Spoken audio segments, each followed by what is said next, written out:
was small and what is called quiet, but it drove a thriving trade on the weekdays. The inhabitants were all doing well, it seemed, and all emulously hoping to do better still, and laying out the surplus of their gains in coquetry, so that the shop fronts stood along that thoroughfare with an air of invitation, like rows of smiling saleswomen.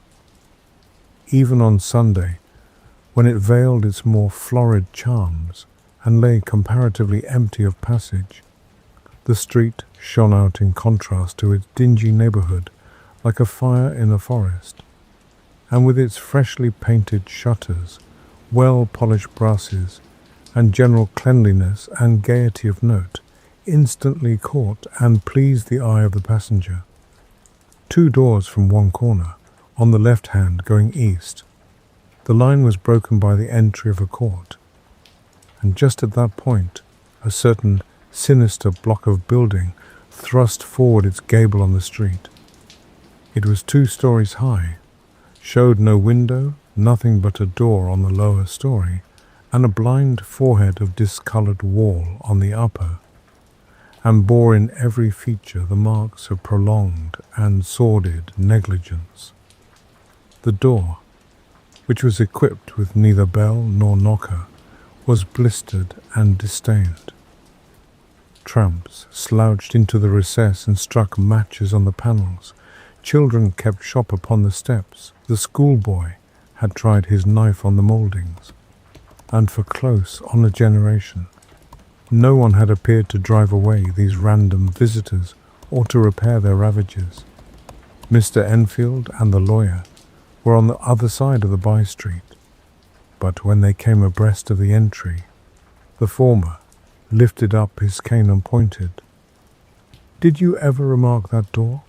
he asked, and when his companion had replied in the affirmative, "It is connected in my mind," added he, "with a very odd story." "Indeed?" said Mr. Utterson with a slight change of voice. "And what was that?" "Well, it was this way," returned Mr. Enfield.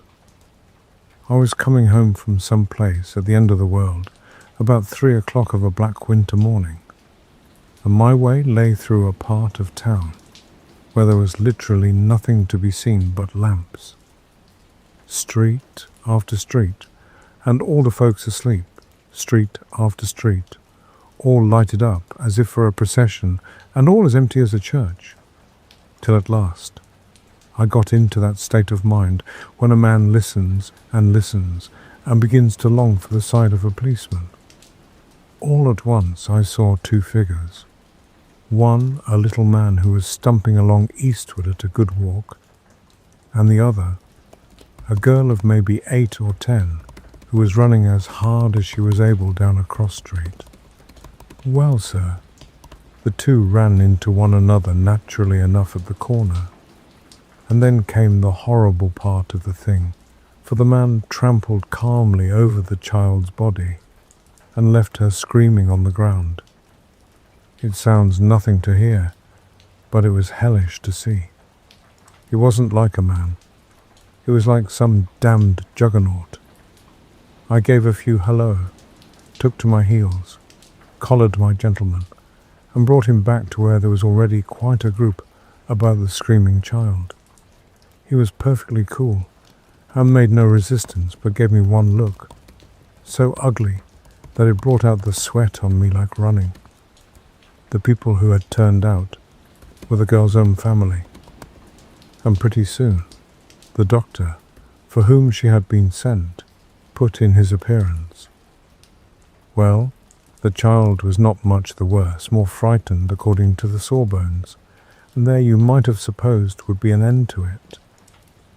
But there was one curious circumstance. I had taken a loathing to my gentleman at first sight. So had the child's family, which was only natural. But the doctor's case was what struck me. He was the usual cut-and-dry apothecary, of no particular age and colour, with a strong Edinburgh accent and about as emotional as a bagpipe. Well, sir, he was like the rest of us. Every time he looked at my prisoner, I saw that Sawbones turned sick and white with a desire to kill him.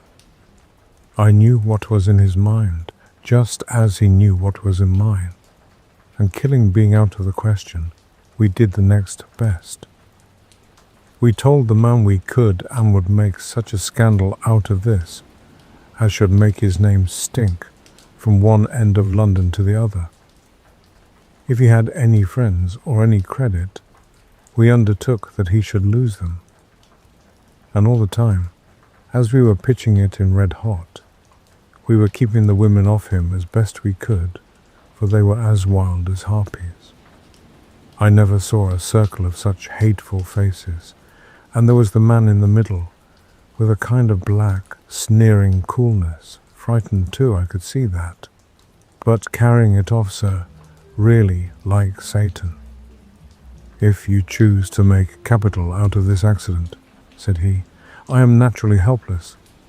No gentleman but wishes to avoid a scene," says he. "Name your figure." Well, we screwed him up to £100 for the child's family. He would have clearly liked to stick out, but there was something about the lot of us that meant mischief, and at last he struck. The next thing was to get the money, and where do you think he carried us but to that place with the door?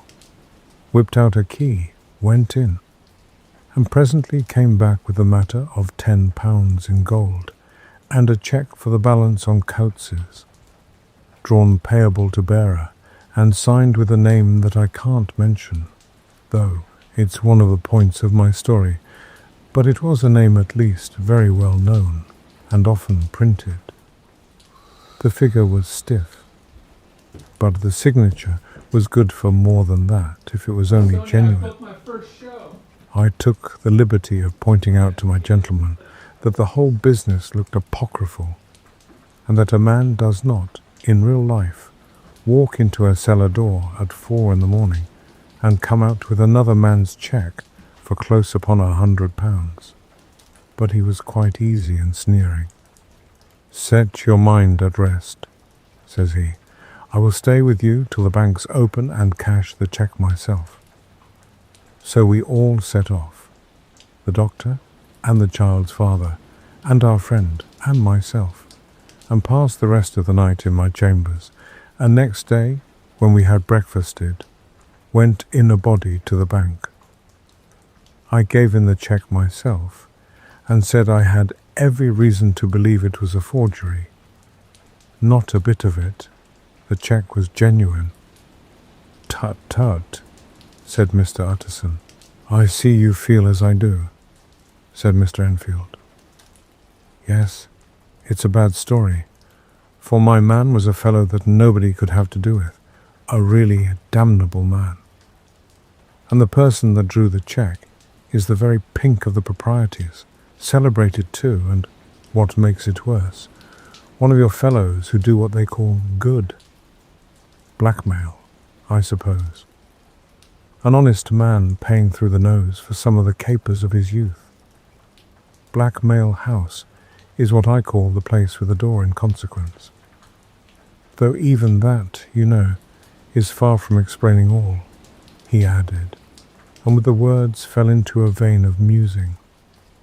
From this he was recalled by Mr. Utterson asking rather suddenly, "And you don't know if the drawer of the cheque lives there?" "A likely place, isn't it?" returned Mr. Enfield. "But I happen to have noticed his address. He lives in some square or other." "And you never asked about the place with the door?" said Mr. Utterson. "No, sir. I had a delicacy," was the reply. "I feel very strongly about putting questions. It partakes too much of the style of the Day of Judgment. You start a question, and it's like starting a stone. You sit quietly on the top of a hill, and away the stone goes, starting others. And presently some bland old bird, the last you would have thought of, is knocked on the head in his own back garden, and the family have to change their name. No, sir. I make it a rule of mine. The more it looks like Queer Street, the less I ask. A very good rule too, said the lawyer. But I have studied the place for myself, continued Mr. Enfield. It seems scarcely a house. There is no other door, and nobody goes in or out of that one, but once in a great while, the gentleman of my adventure. There are 3 windows looking on the court on the first floor, none below. The windows are always shut, but they're clean. And then there is a chimney which is generally smoking, so somebody must live there. And yet it's not so sure, for the buildings are so packed together about the court that it's hard to say where one ends and another begins. The pair walked on again for a while in silence, and then, Enfield, said Mr. Utterson, that's a good rule of yours. Yes, I think it is, returned Enfield. But for all that, continued the lawyer, there's one point I want to ask. I want to ask the name of that man who walked over the child. Well, said Mr. Enfield, I can't see what harm it would do. It was a man of the name of Hyde. Said Mr. Utterson. What sort of a man is he to see? He is not easy to describe. There is something wrong with his appearance, something displeasing, something downright detestable. I never saw a man I so disliked, and yet I scarce know why. He must be deformed somewhere. He gives a strong feeling of deformity, although I couldn't specify the point. He's an extraordinary-looking man, and yet I really can name nothing out of the way. No, sir, I can make no hand of it. I can't describe him. And it's not want of memory, for I declare I can see him this moment. Mr. Utterson again walked some way in silence, and obviously under a weight of consideration. You are sure he used a key? He inquired at last. My dear sir, began Enfield, surprised out of himself. Yes, I know, said Utterson. I know it must seem strange. The fact is, if I do not ask you the name of the other party, it is because I know it already. You see, Richard, your tale has gone home. If you have been inexact in any point, you had better correct it. I think you might have warned me, returned the other with a touch of sullenness. But I have been pedantically exact, as you call it. The fellow had a key, and what's more, he has it still. I saw him use it not a week ago. Mr. Utterson sighed deeply, but said never a word, and the young man presently resumed. Here is another lesson to say nothing, sir, said he. I am ashamed of my long tongue. Let us make a bargain never to refer to this again.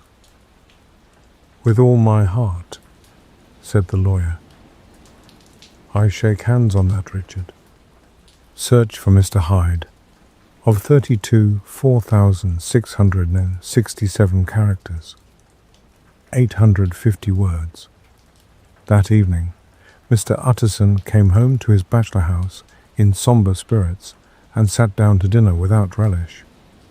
It was his custom of a Sunday, when this meal was over, to sit close by the fire, a volume of some dry divinity on his reading desk, until the clock of the neighbouring church rang out the hour of 12, when he would go soberly and gratefully to bed.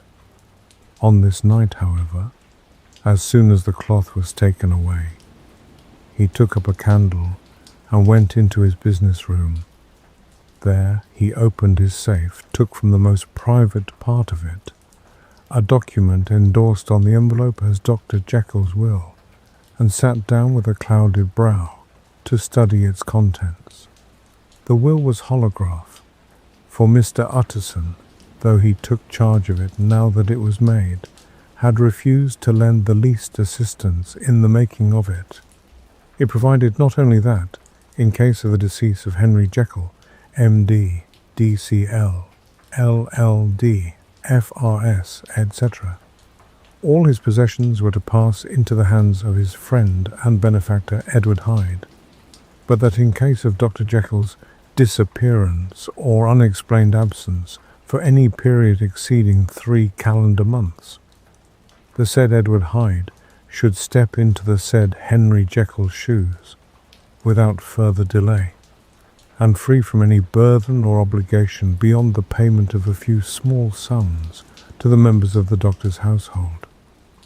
This document had long been the lawyer's eyesore. It offended him both as a lawyer and as a lover of the sane and customary sides of life, to whom the fanciful was the immodest. And hitherto it was his ignorance of Mr. Hyde that had swelled his indignation. Now, by a sudden turn, it was his knowledge. It was already bad enough when the name was but a name of which he could learn no more. It was worse when it began to be clothed upon with detestable attributes, and out of the shifting, insubstantial mists that had so long baffled his eye, there leapt up the sudden definite presentment of a fiend. "I thought it was madness," he said, as he replaced the obnoxious paper in the safe, "and now I begin to fear it is disgrace." With that, he blew out his candle, put on a greatcoat, and set forth in the direction of Cavendish Square, that citadel of medicine, where his friend, the great Dr. Lanyon, had his house and received his crowding patients. If anyone knows, it will be Lanyon, he had thought. The solemn butler knew and welcomed him. He was subjected to no stage of delay, but ushered direct from the door to the dining room, where Dr. Lanyon sat alone over his wine. This was a hearty, healthy, dapper, red-faced gentleman, with a shock of hair prematurely white, and a boisterous and decided manner. At sight of Mr. Utterson, he sprang up from his chair and welcomed him with both hands. The geniality, as was the way of the man, was somewhat theatrical to the eye, but it reposed on genuine feeling. For these two were old friends, old mates both at school and college, both thorough respecters of themselves and of each other, and what does not always follow, men who thoroughly enjoyed each other's company.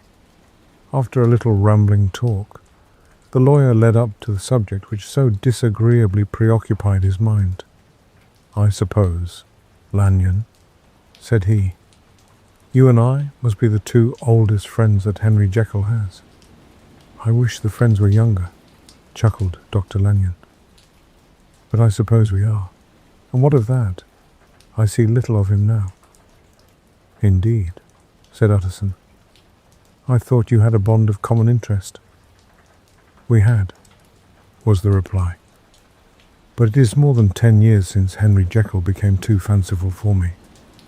He began to go wrong in mind, and though of course I continue to take an interest in him for old sake's sake, as they say, I see, and I have seen, devilish little of the man.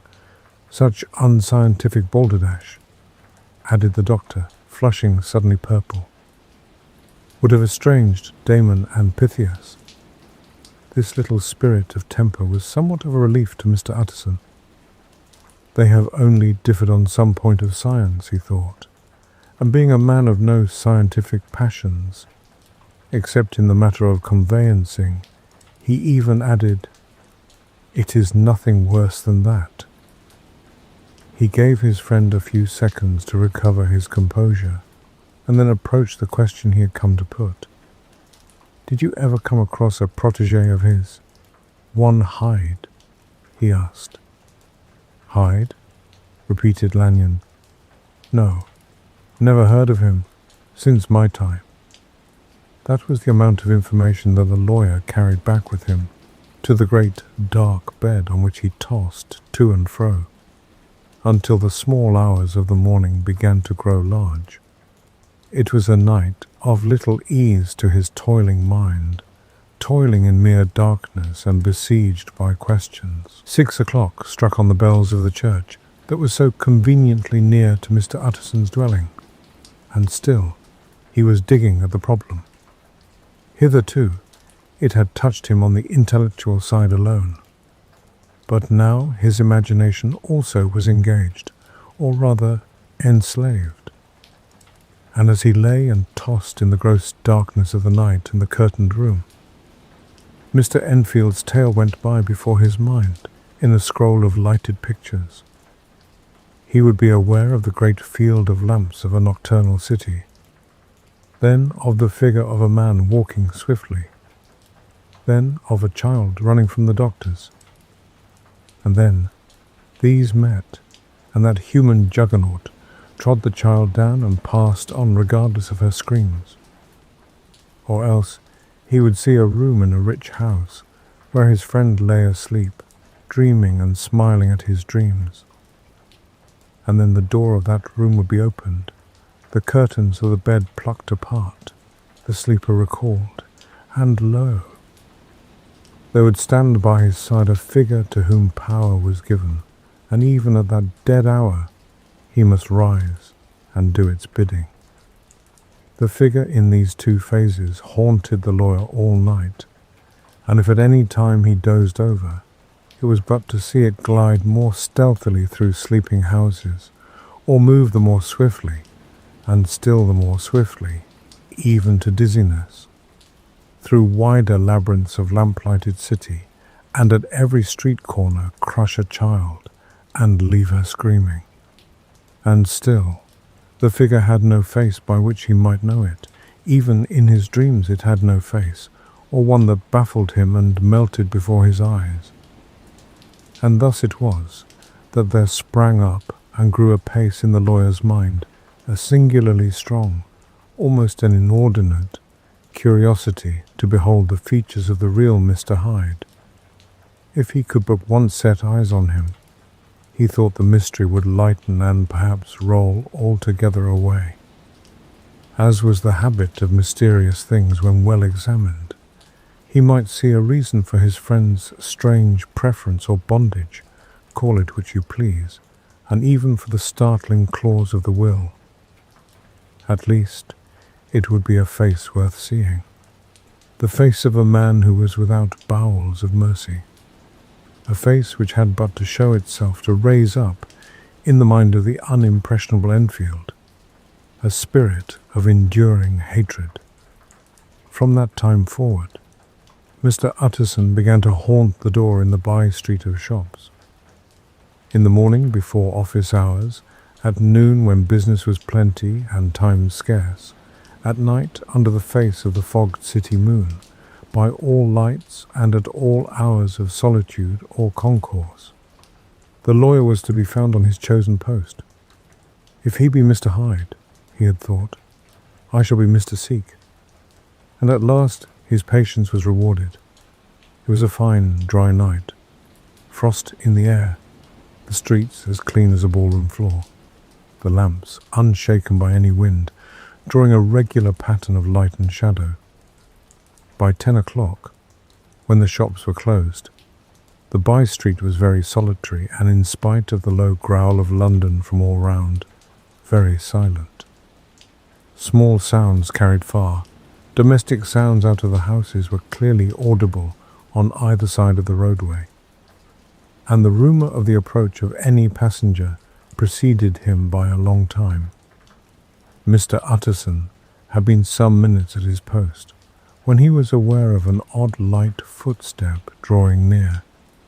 In the course of his nightly patrols, he had long grown accustomed to the quaint effect with which the footfalls of a single person, while he is still a great way off, suddenly spring out distinct from the vast hum and clatter of the city. Yet his attention had never before been so sharply and decisively arrested, and it was with a strong, superstitious prevision of success that he withdrew into the entry of the court. The steps drew swiftly nearer, and swelled out suddenly louder as they turned the end of the street. The lawyer, looking forth from the entry, could soon see what manner of man he had to deal with. He was small, and very plainly dressed, and the look of him, even at that distance, went somehow strongly against the watcher's inclination, but he made straight for the door, crossing the roadway to save time, and as he came, he drew a key from his pocket like one approaching home. Mr. Utterson stepped out and touched him on the shoulder as he passed. "Mr. Hyde, I think." Mr. Hyde shrank back with a hissing intake of the breath, but his fear was only momentary, and though he did not look the lawyer in the face, he answered coolly enough, "That is my name. What do you want?" "I see you are going in," returned the lawyer. "I am an old friend of Dr. Jekyll's, Mr. Utterson of Gaunt Street. You must have heard of my name. And meeting you so conveniently, I thought you might admit me." "You will not find Dr. Jekyll. He is from home," replied Mr. Hyde, blowing in the key. And then suddenly, but still without looking up, "How did you know me?" he asked. "On your side," said Mr. Utterson. "Will you do me a favor?" "With pleasure," replied the other. "What shall it be?" "Will you let me see your face?" asked the lawyer. Mr. Hyde appeared to hesitate, and then, as if upon some sudden reflection, fronted about with an air of defiance, and the pair stared at each other pretty fixedly for a few seconds. "Now I shall know you again," said Mr. Utterson. "It may be useful." "Yes," returned Mr. Hyde. "It is as well we have met. And apropos, you should have my address." And he gave a number of a street in Soho. "Good God," thought Mr. Utterson, "can he too have been thinking of the will?" But he kept his feelings to himself, and only grunted in acknowledgment of the address. "And now," said the other, "how did you know me?" "By description," was the reply. "Whose description?" "We have common friends," said Mr. Utterson. "Common friends," echoed Mr. Hyde, a little hoarsely. "Who are they?" "Jekyll, for instance," said the lawyer. "He never told you," cried Mr. Hyde with a flush of anger. "I did not think you would have lied." "Come," said Mr. Utterson, "that is not fitting language." The other snarled aloud into a savage laugh, and the next moment, with extraordinary quickness, he had unlocked the door and disappeared into the house. The lawyer stood a while when Mr. Hyde had left him, the picture of disquietude. Then he began slowly to mount the street, pausing every step or two and putting his hand to his brow, like a man in mental perplexity. The problem he was thus debating as he walked was one of a class that is rarely solved. Mr. Hyde was pale and dwarfish. He gave an impression of deformity without any nameable malformation. He had a displeasing smile. He had borne himself to the lawyer with a sort of murderous mixture of timidity and boldness, and he spoke with a husky, whispering, and somewhat broken voice. All these were points against him, but not all of these together could explain the hitherto unknown disgust, loathing, and fear with which Mr. Utterson regarded him. "There must be something else," said the perplexed gentleman. "There is something more, if I could find a name for it. God bless me, the man seems hardly human. Something troglodytic, shall we say? Or can it be the old story of Dr. Fell? Or is it the mere radiance of a foul soul that thus transpires through and transfigures its clay continent? The last, I think. For, oh my poor old Harry Jekyll, if ever I read Satan's signature upon a face, it is on that of your new friend. Round the corner from the by-street, there was a square of ancient, handsome houses, now for the most part decayed from their high estate, and let in flats and chambers to all sorts and conditions of men. Map engravers, architects, shady lawyers, and the agents of obscure enterprises. One house, however, second from the corner, was still occupied entire, and at the door of this, which wore a great air of wealth and comfort, though it was now plunged in darkness except for the fanlight, Mr. Utterson stopped and knocked.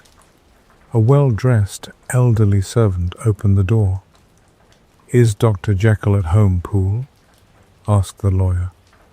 "I will see, Mr. Utterson," said Poole, admitting the visitor as he spoke into a large, low-roofed, comfortable hall paved with flags, warmed, after the fashion of a country house, by a bright, open fire, and furnished with costly cabinets of oak. "Will you wait here by the fire, sir? Or shall I give you a light in the dining room?" "Here, thank you," said the lawyer, and he drew near and leaned on the tall fender. This hall, in which he was now left alone, was a pet fancy of his friend the doctor's, and Utterson himself was wont to speak of it as the pleasantest room in London. But tonight there was a shudder in his blood. The face of Hyde sat heavy on his memory. He felt, what was rare with him, a nausea and distaste of life, and in the gloom of his spirits he seemed to read a menace in the flickering of the firelight on the polished cabinets and the uneasy starting of the shadow on the roof. He was ashamed of his relief when Poole presently returned to announce that Dr. Jekyll was gone out. "I saw Mr. Hyde go in by the old dissecting room, Poole," he said. "Is that right, when Dr. Jekyll is from home?" "Quite right, Mr. Utterson, sir," replied the servant. "Mr. Hyde has a key." "Your master seems to repose a great deal of trust in that young man Poole," resumed the other musingly. "Yes, sir, he does indeed," said Poole. "We have all orders to obey him." "I do not think I ever met Mr. Hyde?" asked Utterson. "Oh, dear no, sir. He never dines here," replied the butler. "Indeed, we see very little of him on this side of the house. He mostly comes and goes by the laboratory." "Well, good night, Poole." "Good night, Mr. Utterson." And the lawyer set out homeward with a very heavy heart. "Poor Harry Jekyll," he thought. "My mind misgives me he is in deep waters. He was wild when he was young, a long while ago to be sure, but in the law of God there is no statute of limitations. Aye, it must be that, the ghost of some old sin, the cancer of some concealed disgrace, punishment coming, pediclaudo, years after memory has forgotten and self-love condoned the fault." And the lawyer, scared by the thought, brooded a while on his own past, groping in all the corners of memory, lest by chance some jack-in-the-box of an old iniquity should leap to light there. His past was fairly blameless.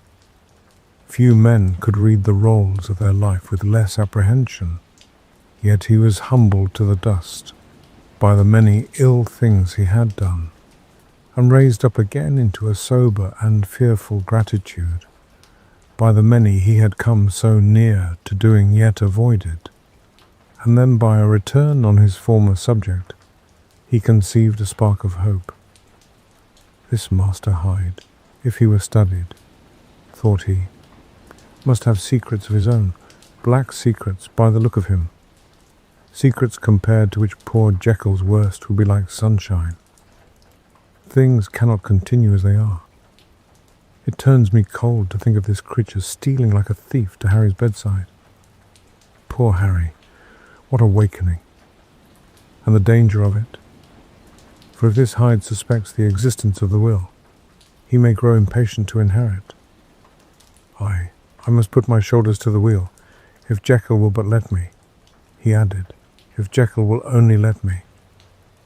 For once more, he saw before his mind's eye, as clear as transparency, the strange clauses of the will.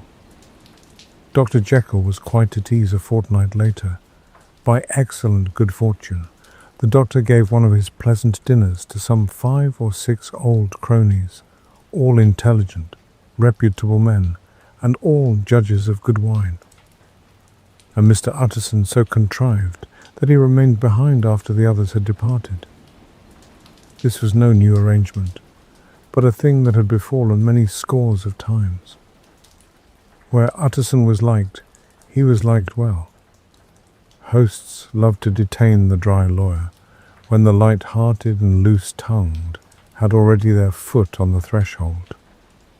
They liked to sit a while in his unobtrusive company, practicing for solitude, sobering their minds in the man's rich silence after the expense and strain of gaiety. To this rule Dr. Jekyll was no exception, and as he now sat on the opposite side of the fire, a large, well-made, smooth-faced man of 50, with something of a slyish cast perhaps, but every mark of capacity and kindness, you could see by his looks that he cherished for Mr. Utterson a sincere and warm affection. "I have been wanting to speak to you, Jekyll," began the latter.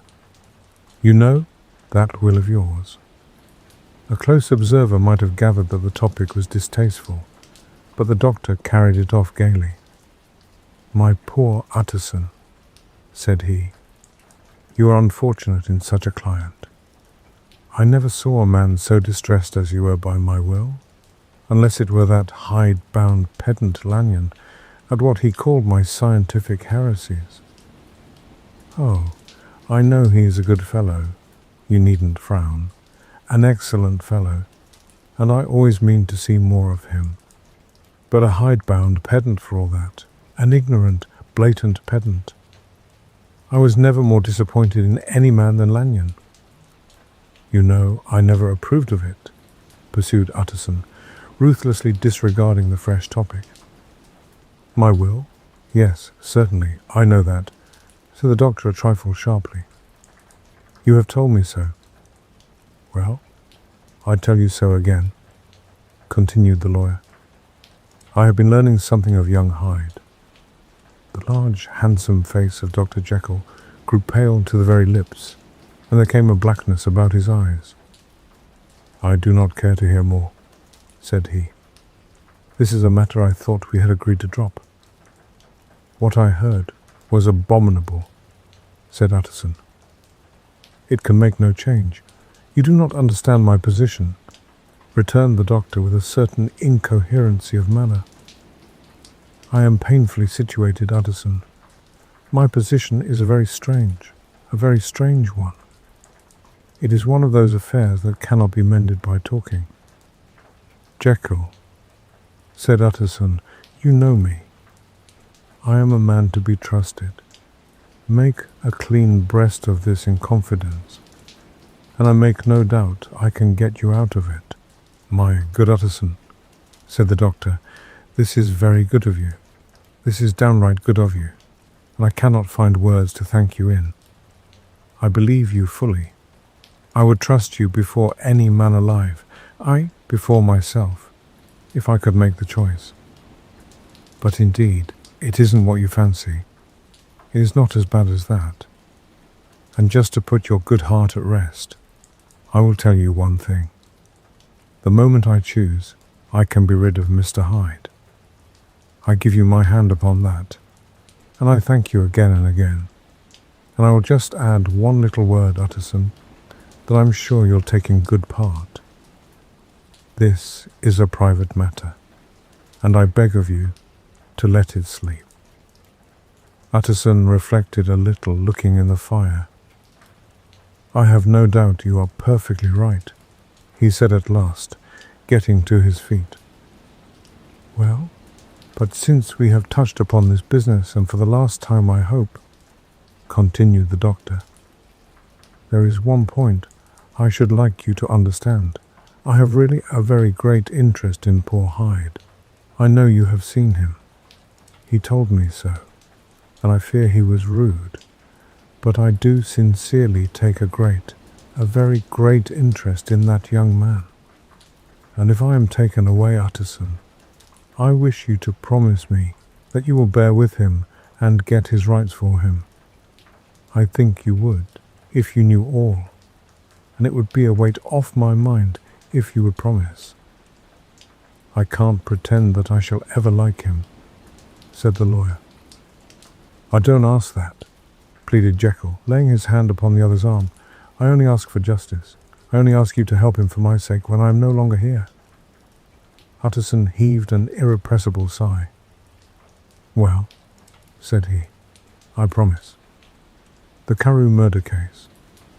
Nearly a year later, in the month of October, 18, London was startled by a crime of singular ferocity, and rendered all the more notable by the high position of the victim. The details were few and startling. A maid-servant living alone in a house not far from the river had gone upstairs to bed about 11. Although a fog rolled over the city in the small hours, the early part of the night was cloudless, and the lane, which the maid's window overlooked, was brilliantly lit by the full moon. It seems she was romantically given, for she sat down upon her box, which stood immediately under the window, and fell into a dream of musing. "Never," she used to say with streaming tears, when she narrated that experience, "never had she felt more at peace with all men, or thought more kindly of the world." And as she so sat, she became aware of an aged, beautiful gentleman with white hair drawing near along the lane, and advancing to meet him, another and very small gentleman, to whom at first she paid less attention. When they had come within speech, which was just under the maid's eyes, the older man bowed and accosted the other with a very pretty manner of politeness. It did not seem as if the subject of his address were of great importance. Indeed, from his pointing, it sometimes appeared as if he were only inquiring his way, but the moon shone on his face as he spoke, and the girl was pleased to watch it. It seemed to breathe such an innocent and old-world kindness of disposition, yet with something high too, as of a well-founded self-content. Presently, her eye wandered to the other, and she was surprised to recognize in him a certain Mr. Hyde, who had once visited her master and for whom she had conceived a dislike. He had in his hand a heavy cane, with which he was trifling, but he answered never a word, and seemed to listen with an ill-contained impatience. And then all of a sudden he broke out in a great flame of anger, stamping with his foot, brandishing the cane, and carrying on, as the maid described it, like a madman. The old gentleman took a step back, with the air of one very much surprised and a trifle hurt. And at that, Mr. Hyde broke out of all bounds, and clubbed him to the earth. And next moment, with ape-like fury, he was trampling his victim underfoot and hailing down a storm of blows, under which the bones were audibly shattered, and the body jumped upon the roadway. At the horror of these sights and sounds, the maid fainted. It was 2 o'clock when she came to herself and called for the police. The murderer was gone long ago, but there lay his victim in the middle of the lane, incredibly mangled. The stick with which the deed had been done, although it was of some rare and very tough and heavy wood, had broken in the middle under the stress of this insensate cruelty, and one splintered half had rolled in the neighbouring gutter. The other, without doubt, had been carried away by the murderer. A purse and gold watch were found upon the victim, but no cards or papers, except a sealed and stamped envelope, which he had been probably carrying to the post, and which bore the name and address of Mr. Utterson. This was brought to the lawyer the next morning, before he was out of bed, and he had no sooner seen it and been told the circumstances, than he shot out a solemn lip. "I shall say nothing till I have seen the body," said he. "This may be very serious. Have the kindness to wait while I dress." and with the same grave countenance he hurried through his breakfast and drove to the police station whither the body had been carried. As soon as he came into the cell he nodded. "Yes," said he, "I recognize him. I am sorry to say that this is Sir Danvers Carew." "Good God, sir!" exclaimed the officer. "Is it possible?" And the next moment his eye lighted up with professional ambition. "This will make a deal of noise," he said, "and perhaps you can help us to the man." And he briefly narrated what the maid had seen, and showed the broken stick. Mr. Utterson had already quailed at the name of Hyde, but when the stick was laid before him, he could doubt no longer. Broken and battered as it was, he recognized it for one that he had himself presented many years before to Henry Jekyll. "Is this Mr. Hyde a person of small stature?" he inquired. "Particularly small and particularly wicked-looking is what the maid calls him," said the officer. Mr. Utterson reflected, and then, raising his head, "If you will come with me in my cab," he said, "I think I can take you to his house." It was by this time about 9 in the morning, and the first fog of the season. A great chocolate-coloured pall lowered over heaven, but the wind was continually charging and routing these embattled vapours, so that as the cab crawled from street to street, Mr. Utterson beheld a marvellous number of degrees and hues of twilight. For here it would be dark like the back end of evening, and there would be a glow of a rich, lurid brown, like the light of some strange conflagration, and here for a moment the fog would be quite broken up, and a haggard shaft of daylight would glance in between the swirling wreaths. The dismal quarter of Soho seen under these changing glimpses, with its muddy ways and slatternly passengers, and its lamps, which had never been extinguished or had been kindled afresh to combat this mournful re-invasion of darkness, seemed, in the lawyer's eyes, like a district of some city in a nightmare. The thoughts of his mind, besides, were of the gloomiest dye, and when he glanced at the companion of his drive, he was conscious of some touch of that terror of the law and the law's officers, which may at times assail the most honest. As the cab drew up before the address indicated, the fog lifted a little and showed him a dingy street, a gin palace, a low French eating house, a shop for the retail of penny numbers and twopenny salads, many ragged children huddled in the doorways, and many women of many different nationalities passing out, key in hand, to have a morning glass. And the next moment the fog settled down again upon that part, as brown as umber, and cut him off from his blackguardly surroundings. This was the home of Henry Jekyll's favourite, of a man who was heir to 250,000 sterling. An ivory-faced and silvery-haired old woman opened the door. She had an evil face, smoothed by hypocrisy, but her manners were excellent. Yes, she said, this was Mr. Hyde's, but he was not at home. He had been the night very late, but he had gone away again in less than an hour. There was nothing strange in that. His habits were very irregular, and he was often absent. For instance, it was nearly 2 months since she had seen him till yesterday. Very well, then, we wish to see his rooms, said the lawyer. And when the woman began to declare it was impossible, I had better tell you who this person is, he added. This is Inspector Newcomen of Scotland Yard. A flash of odious joy appeared upon the woman's face. Ah, said she, he is in trouble.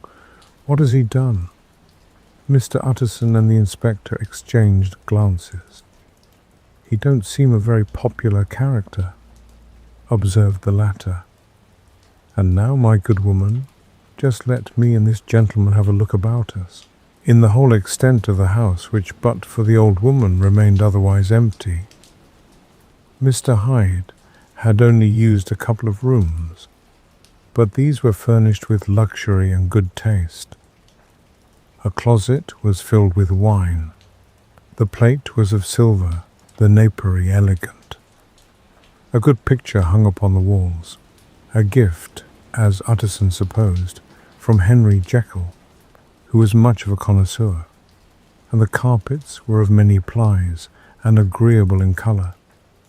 At this moment, however, the rooms bore every mark of having been recently and hurriedly ransacked.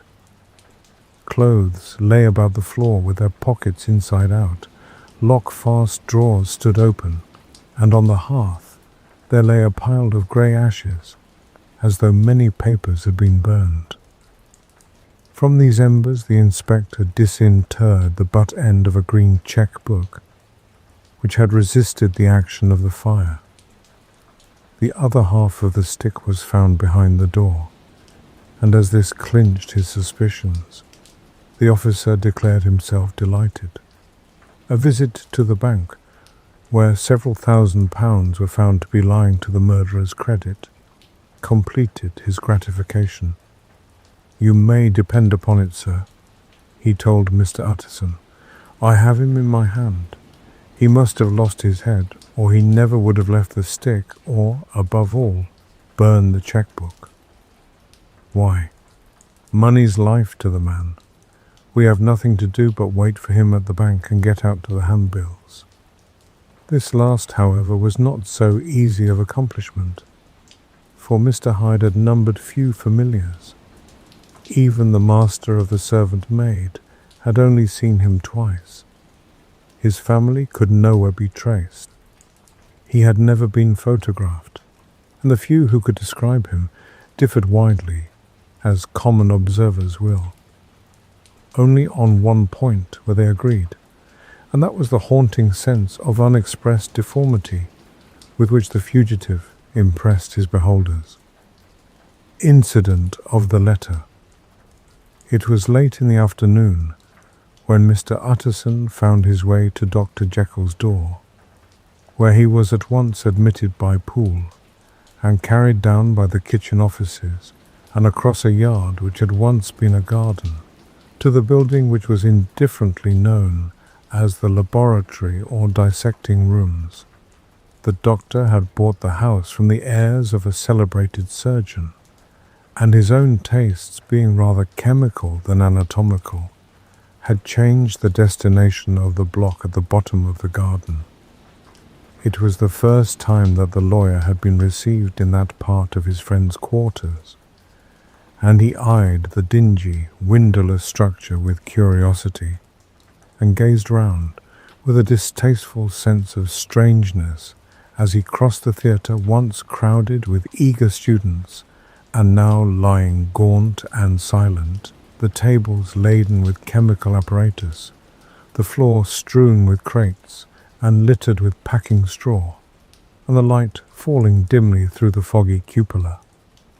At the further end, a flight of stairs mounted to a door covered with red baize, and through this Mr. Utterson was at last received into the doctor's cabinet. It was a large room fitted round with glass presses, furnished among other things with a cheval glass and a business table, and looking out upon the court by 3 dusty windows barred with iron. The fire burned in the grate. A lamp was set lighted on the chimney shelf, for even in the houses the fog began to lie thickly, and there, close up to the warmth, sat Dr. Jekyll, looking deathly sick.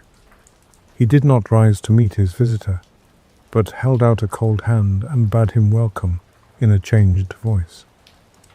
"And now," said Mr. Utterson, as soon as Poole had left them, "you have heard the news?" The doctor shuddered. "They were crying it in the square," he said. "I heard them in my dining room." "One word," said the lawyer. "Carew is my client, but so are you, and I want to know what I am doing."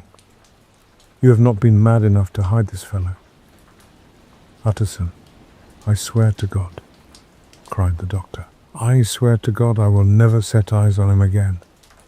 I bind my honor to you that I am done with him in this world. It is all at an end, and indeed he does not want my help. You do not know him as I do. He is safe. He is quite safe. Mark my words, he will never more be heard of." The lawyer listened gloomily. He did not like his friend's feverish manner. "You seem pretty sure of him," said he, "and for your sake, I hope you may be right. If it came to a trial, your name might appear." "I am quite sure of him," replied Jekyll. "I have grounds for certainty that I cannot share with anyone. But there is one thing on which you may advise me. I have received a letter, and I am at a loss whether I should show it to the police. I should like to leave it in your hands, Utterson. You would judge wisely, I am sure. I have so great a trust in you. You fear, I suppose, that it might lead to his detection?" asked the lawyer. "No," said the other. "I cannot say that I care what becomes of Hyde. I am quite done with him. I was thinking of my own character, which this hateful business has rather exposed." Utterson ruminated a while. He was surprised at his friend's selfishness, and yet relieved by it.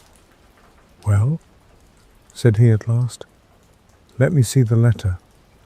The letter was written in an odd, upright hand and signed Edward Hyde, and it signified, briefly enough, that the writer's benefactor, Dr. Jekyll, whom he had long so unworthily repaid for 1,000 generosities, need labour under no alarm for his safety, as he had means of escape on which he placed a sure dependence.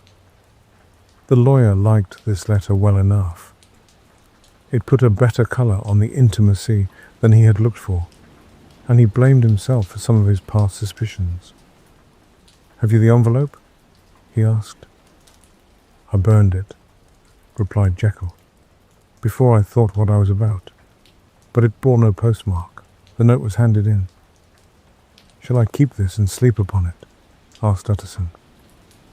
"I wish you to judge for me entirely," was the reply. "I have lost confidence in myself." "Well, I shall consider," returned the lawyer.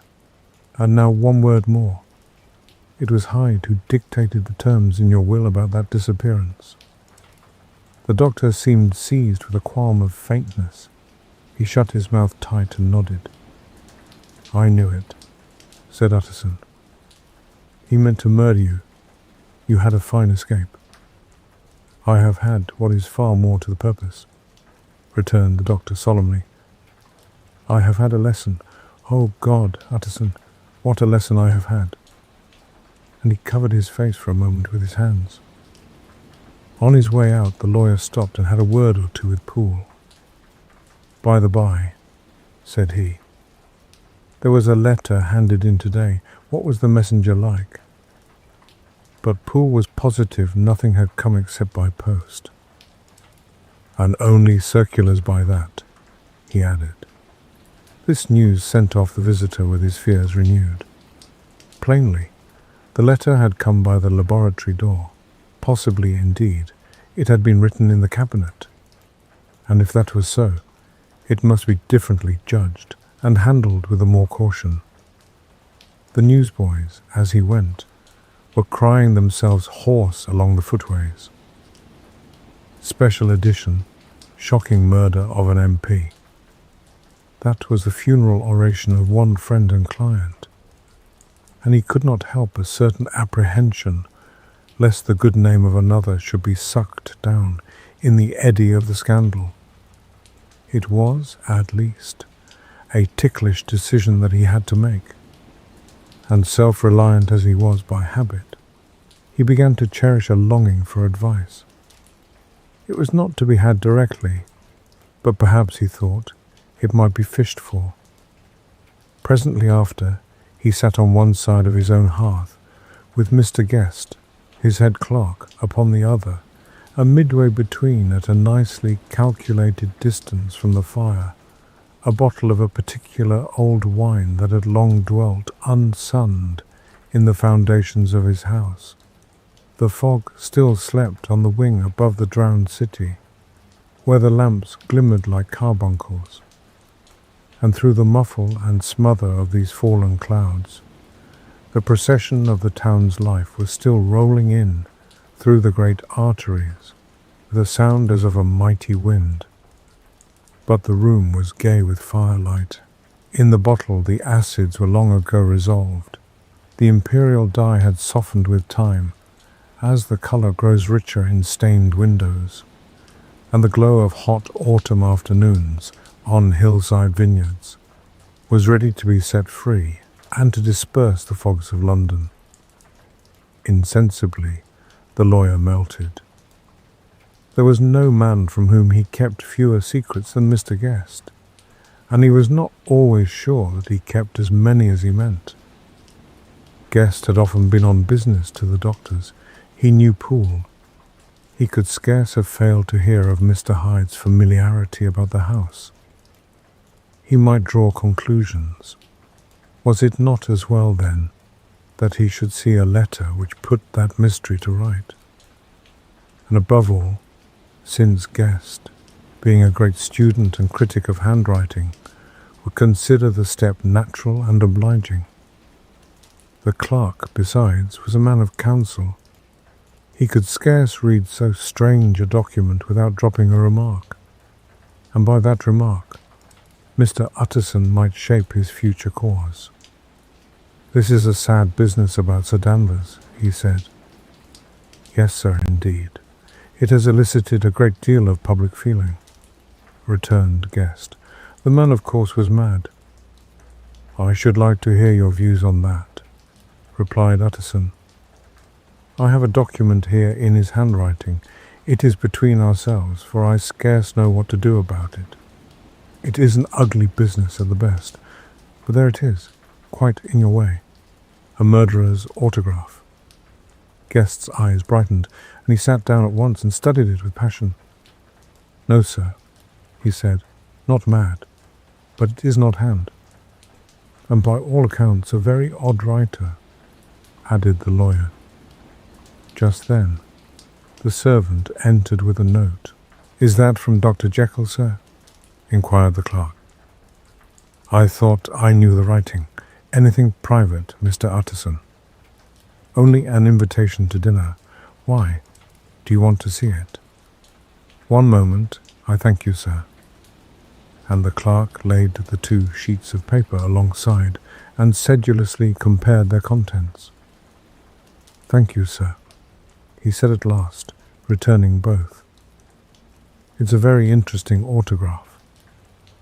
There was a pause, during which Mr. Utterson struggled with himself. "Why did you compare them, Guest?"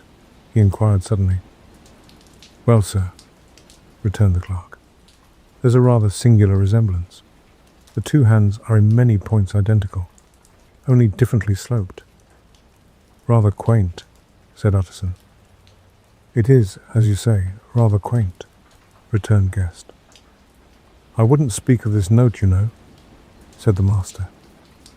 "No, sir," said the clerk. "I understand." But no sooner was Mr. Utterson alone that night than he locked the note into his safe, where it reposed from the time forward. "What?" he thought.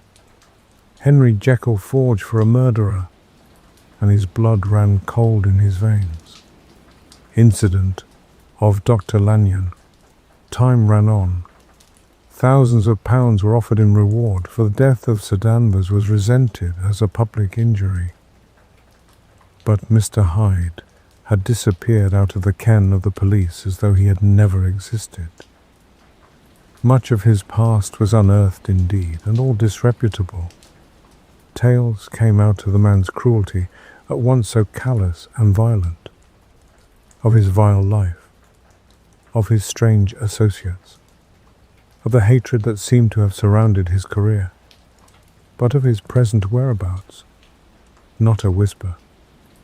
From the time he had left the house in Soho on the morning of the murder, he was simply blotted out, and gradually, as time drew on, Mr. Utterson began to recover from the hotness of his alarm and to grow more at quiet with himself. The death of Sir Danvers was, to his way of thinking, more than paid for by the disappearance of Mr. Hyde. Now that that evil influence had been withdrawn, a new life began for Dr. Jekyll. He came out of his seclusion, renewed relations with his friends, became once more their familiar guest and entertainer, and whilst he had always been known for charities, he was now no less distinguished for religion. He was busy, he was much in the open air, he did good. His face seemed to open and brighten, as if with an inward consciousness of service. And for more than 2 months, the doctor was at peace. On the 8th of January, Utterson had dined at the doctor's with a small party. Lanyon had been there, and the face of the host had looked from one to the other, as in the old days when the trio were inseparable friends. On the 12th, and again on the 14th, the door was shut against the lawyer. The doctor was confined to the house, Poole said, and saw no one. On the 15th he tried again and was again refused, and having now been used for the last 2 months to see his friend almost daily, he found this return of solitude to weigh upon his spirits. The 5th night he had in guest to dine with him, and the 6th he betook himself to Dr. Lanyon's. There at least he was not denied admittance, but when he came in he was shocked at the change which had taken place in the doctor's appearance. He had his death warrant written legibly upon his face.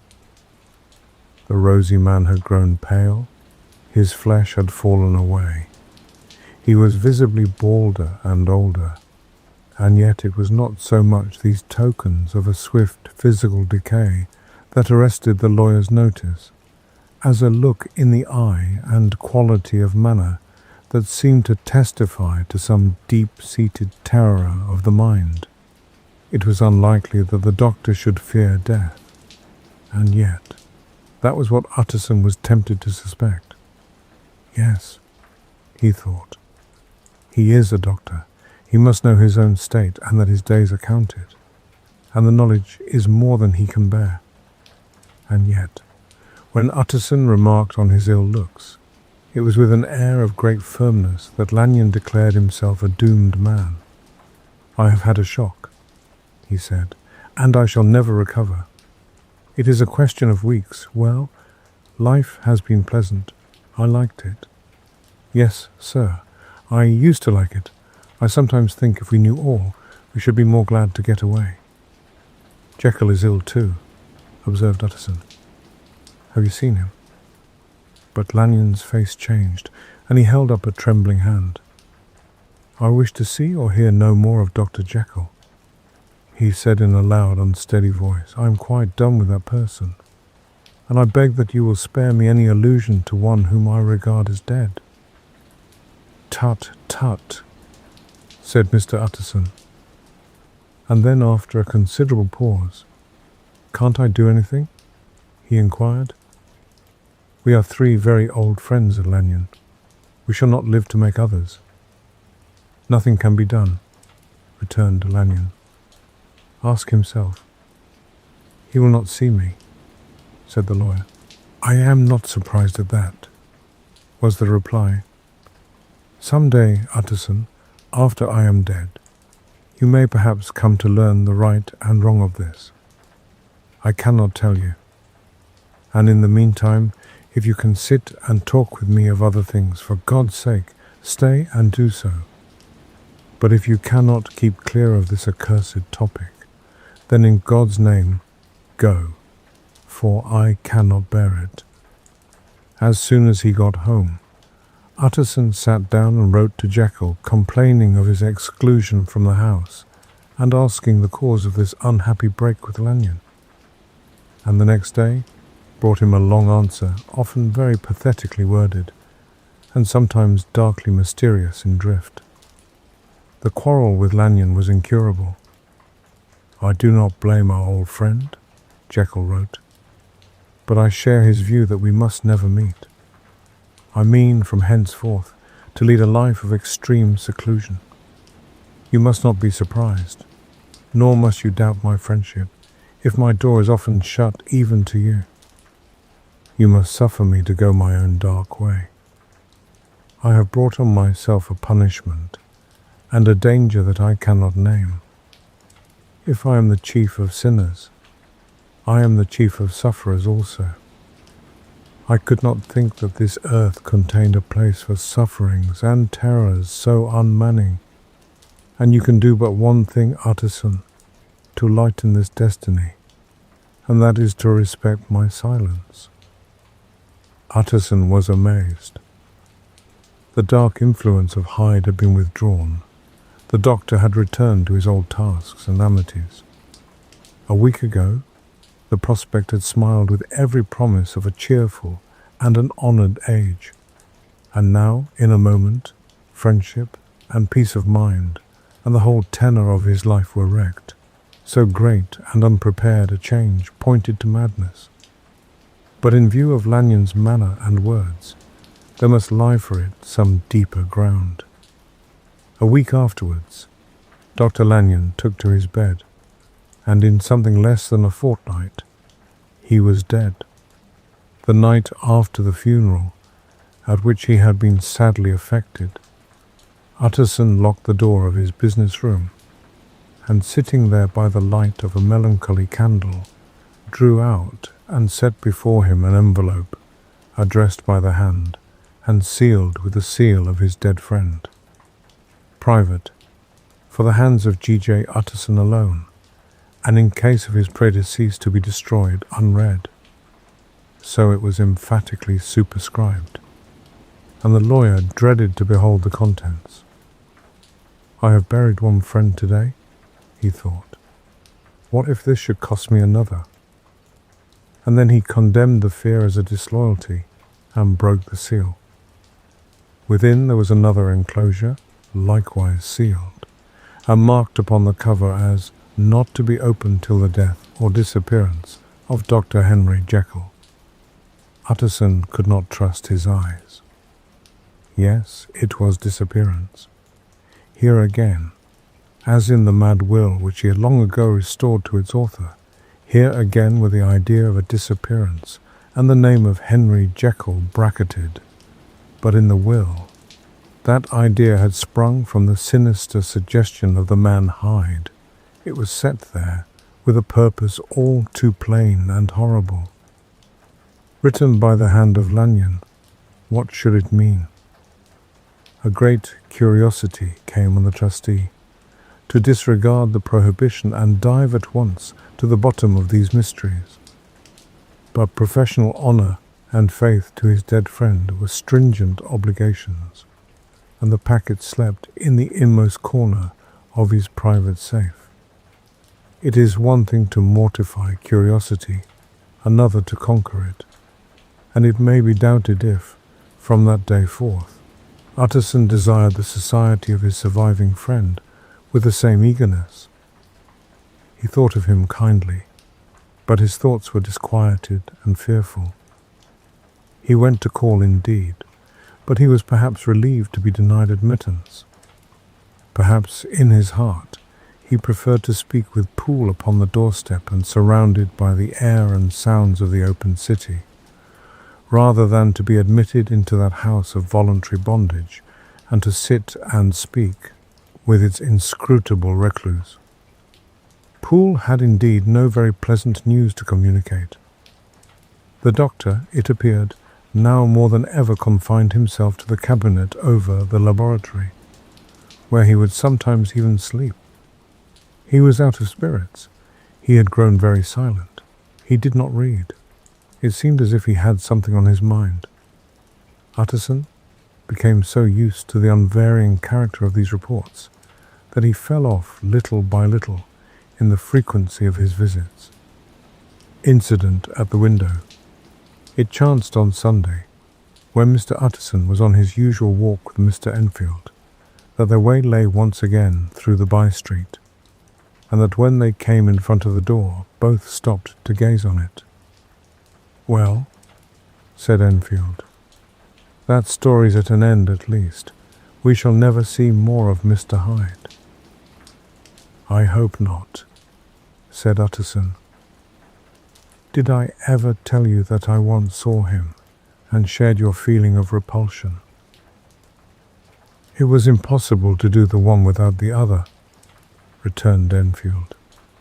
"And by the way, what an ass you must have thought me, not to know that this was a back way to Dr. Jekyll's. It was partly your own fault that I found it out, even when I did." "So you found it out, did you?" said Utterson. "But if that be so, we may step into the court and take a look at the windows. To tell you the truth, I am uneasy about poor Jekyll, and even outside, I feel as if the presence of a friend might do him good. The court was very cool, and a little damp, and full of premature twilight, although the sky high up overhead was still bright with sunset. The middle one of the three windows was halfway open, and sitting close beside it, taking the air with an infinite sadness of mien, like some disconsolate prisoner, Utterson saw Dr. Jekyll. "What, Jekyll?" he cried. "I trust you are better." "I am very low, Utterson," replied the doctor drearily. "Very low. It will not last long, thank God." "You stay too much indoors," said the lawyer. "You should be out, whipping up the circulation like Mr. Enfield and me. This is my cousin, Mr. Enfield, Dr. Jekyll. Come now, get your hat and take a quick turn with us." "You are very good," sighed the other. "I should like to very much, but no, it is quite impossible, I dare not." "But indeed, Utterson, I am very glad to see you. This is really a great pleasure. I would ask you and Mr. Enfield up, but the place is really not fit." "Why then," said the lawyer good-naturedly, "the best thing we can do is to stay down here and speak with you from where we are." "That is just what I was about to venture to propose," returned the doctor with a smile. But the words were hardly uttered before the smile was struck out of his face and succeeded by an expression of such abject terror and despair as froze the very blood of the two gentlemen below. They saw it, but for a glimpse, for the window was instantly thrust down, but that glimpse had been sufficient, and they turned and left the court without a word. In silence, too, they traversed the by-street, and it was not until they had come into a neighbouring thoroughfare, where even upon a Sunday there were still some stirrings of life, that Mr. Utterson at last turned and looked at his companion. They were both pale, and there was an answering horror in their eyes. God forgive us, said Mr. Utterson, but Mr. Enfield only nodded his head very seriously and walked on once more in silence. The last night, Mr. Utterson was sitting by his fireside one evening after dinner, when he was surprised to receive a visit from Poole. "Bless me, Poole, what brings you here?" he cried, and then taking a second look at him, "What ails you?" he added. "Is the doctor ill?" "Mr. Utterson," said the man, "there is something wrong." "Take a seat, and here is a glass of wine for you," said the lawyer. "Now, take your time, and tell me plainly what you want." "You know the doctor's ways, sir," replied Poole, "and how he shuts himself up." "Well, he's shut up again in the cabinet, and I don't like it, sir. I wish I may die if I like it.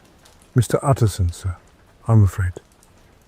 "Now, my good man," said the lawyer, "be explicit. What are you afraid of?"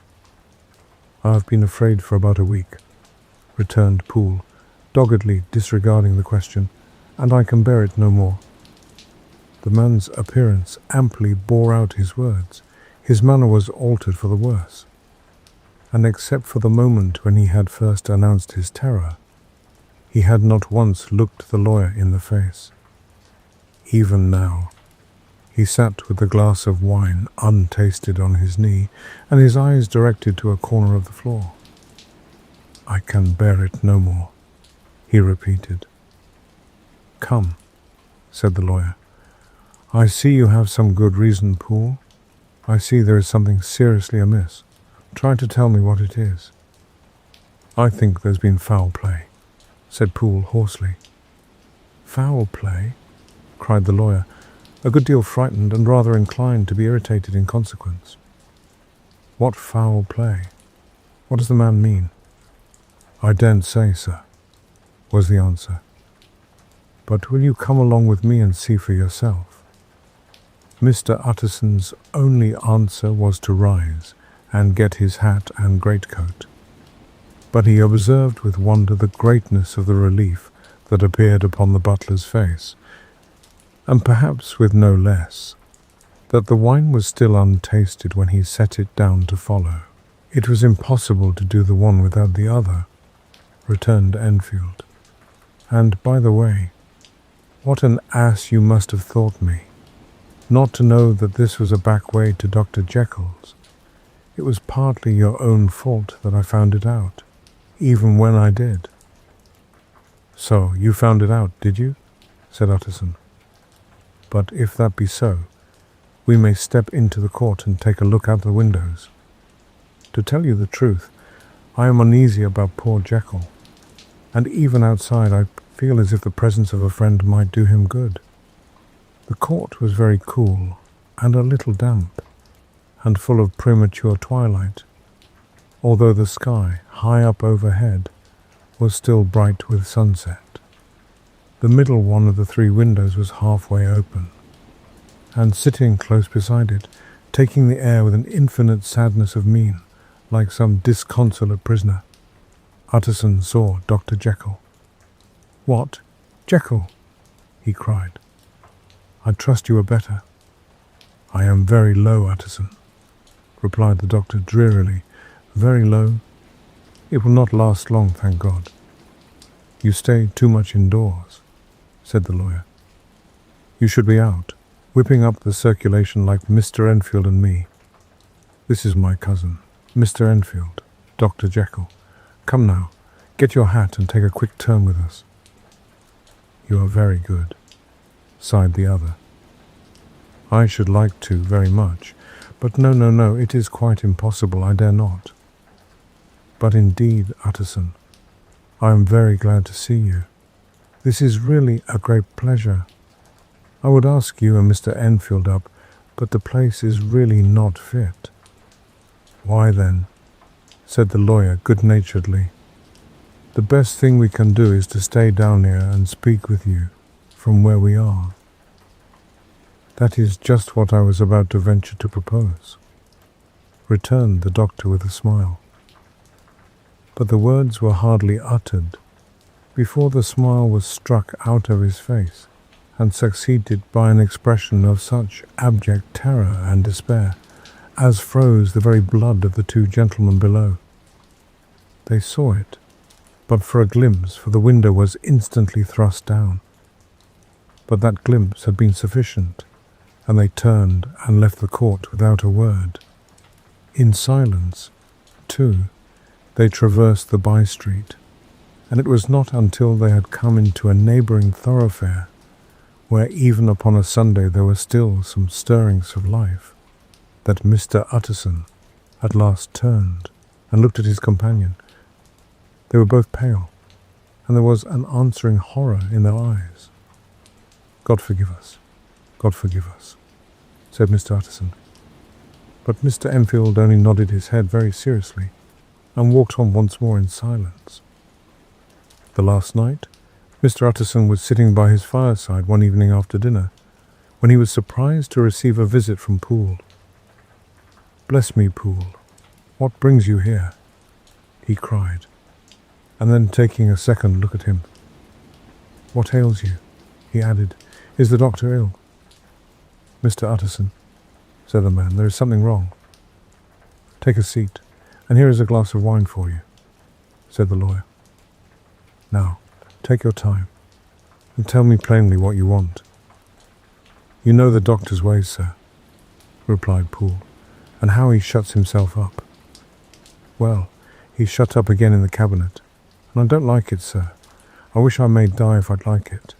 Mr. Utterson, sir, I'm afraid." "Now, my good man," said the lawyer, "be explicit. What are you afraid of?" "I've been afraid for about a week," returned Poole, doggedly disregarding the question, "and I can bear it no more." The man's appearance amply bore out his words. His manner was altered for the worse, and except for the moment when he had first announced his terror, he had not once looked the lawyer in the face. Even now, he sat with a glass of wine untasted on his knee, and his eyes directed to a corner of the floor. "I can bear it no more," he repeated. "Come," said the lawyer. "I see you have some good reason, Poole.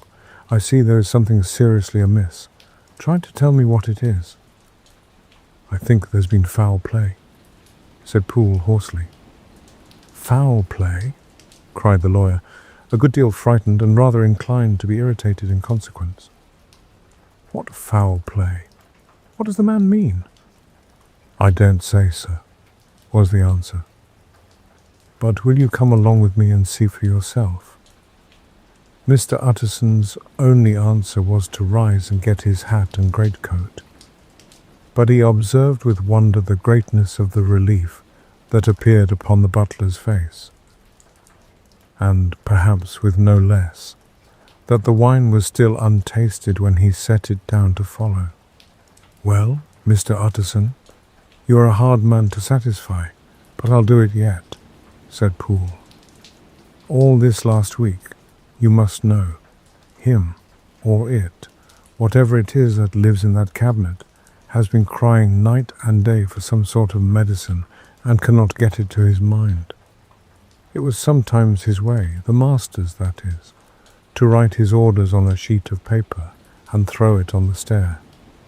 We've had nothing else this week back, nothing but papers and a closed door, and the very meals left there to be smuggled in when nobody was looking. Well, sir, every day, aye, and twice and thrice in the same day, there have been orders and complaints, and I've been sent flying to all the wholesale chemists in town. Every time I brought the stuff back, there would be another paper telling me to return it, because it was not pure, and another order to a different firm. This drug is wanted bitter bad, sir, whatever for." "Have you any of these papers?" asked Mr. Utterson.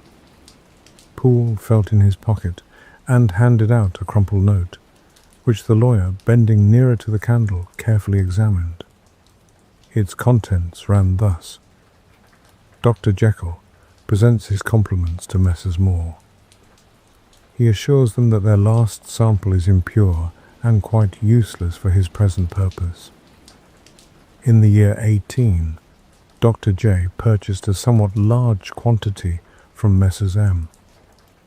He now begs them to search with most sedulous care, and should any of the same quality be left, forward it to him at once. Expense is no consideration. The importance of this to Dr. J can hardly be exaggerated." So far, the letter had run composedly enough, but here, with a sudden splutter of the pen, the writer's emotion had broken loose.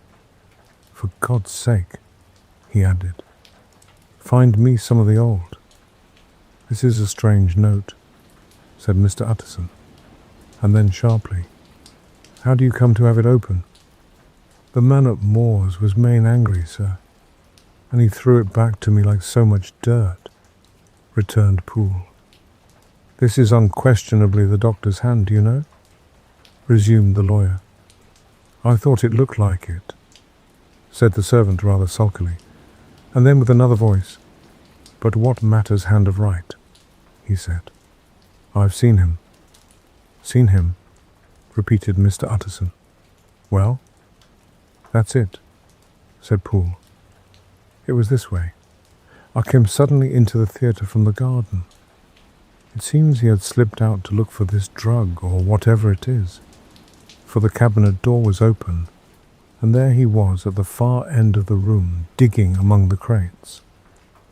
He looked up when I came in, gave a kind of cry, and whipped upstairs into the cabinet. It was but for 1 minute that I saw him, but the hair stood upon my head like quills. Sir, if that was my master, why had he a mask upon his face? If it was my master, why did he cry out like a rat and run from me? I have served him long enough. And then the man paused and passed his hand over his face. These are all very strange circumstances, said Mr. Utterson, but I think I begin to see daylight. Your master, Poole, is plainly seized with one of those maladies that both torture and deform the sufferer.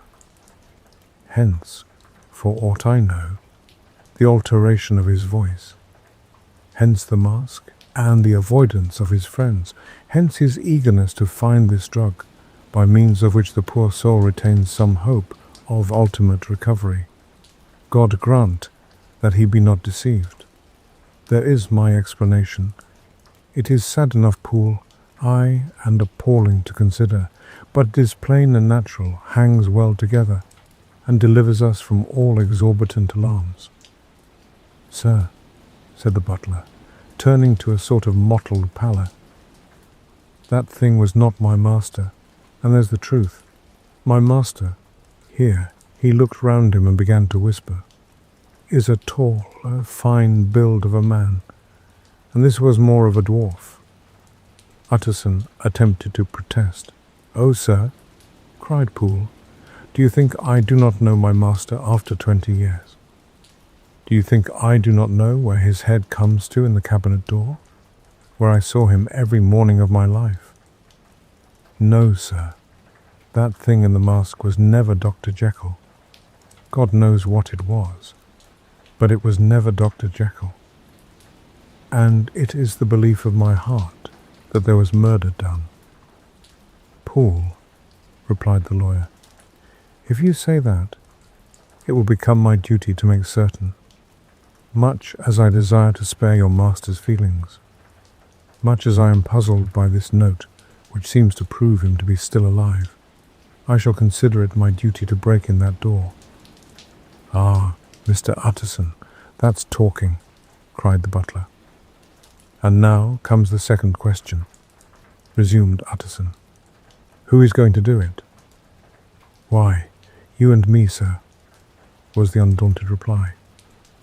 That's very well said, returned the lawyer, and whatever comes of it, I shall make it my business to see you are no loser.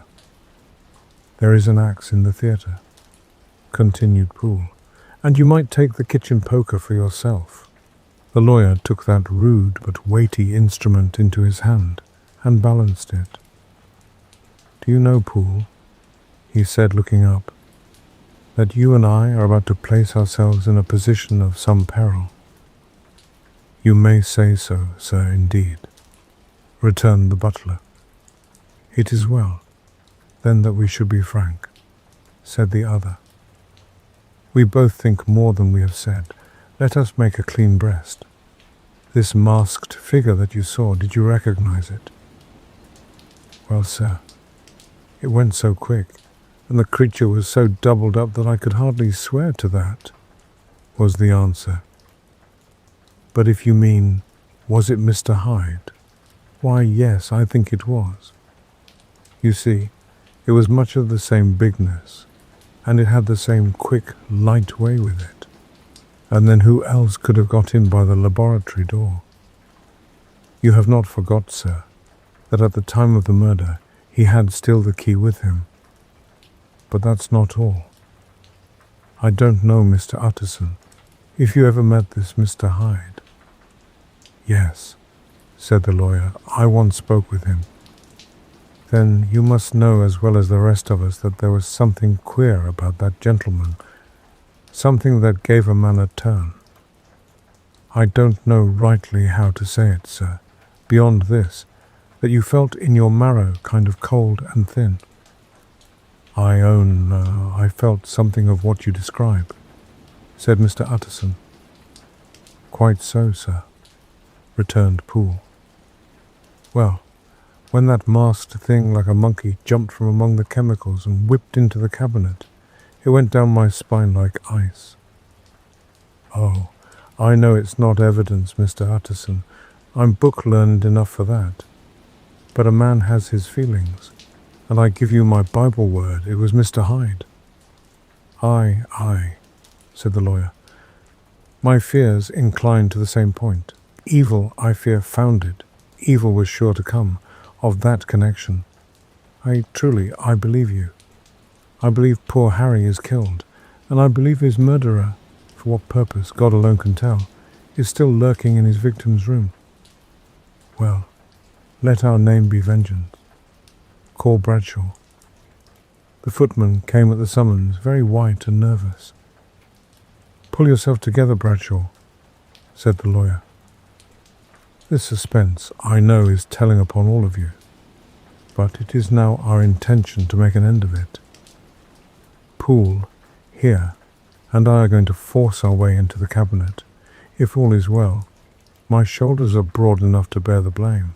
Meanwhile, lest anything should really be amiss, or any malefactor seek to escape by the back, you and the boy must go round the corner with a pair of good sticks and take your post at the laboratory door. We give you 10 minutes to get to your stations. As Bradshaw left, the lawyer looked at his watch. And now, Poole, let us get to ours, he said, and taking the poker under his arm, led the way into the yard. The scud had banked over the moon, and it was now quite dark. The wind, which only broke in puffs and draughts into that deep well of building, tossed the light of the candle to and fro about their steps, until they came into the shelter of the theatre, where they sat down silently to wait. London hummed solemnly all around, but nearer at hand, the stillness was only broken by the sounds of a footfall moving to and fro along the cabinet floor. So it will walk all day, sir, whispered Poole. Aye, and the better part of the night. Only when a new sample comes from the chemist, there's a bit of a break. Ah, it's an ill conscience with such an enemy to rest. Ah, sir, there's blood foully shed in every step of it. But hark again, a little closer. Put your heart in your ears, Mr. Utterson, and tell me, is that the doctor's foot?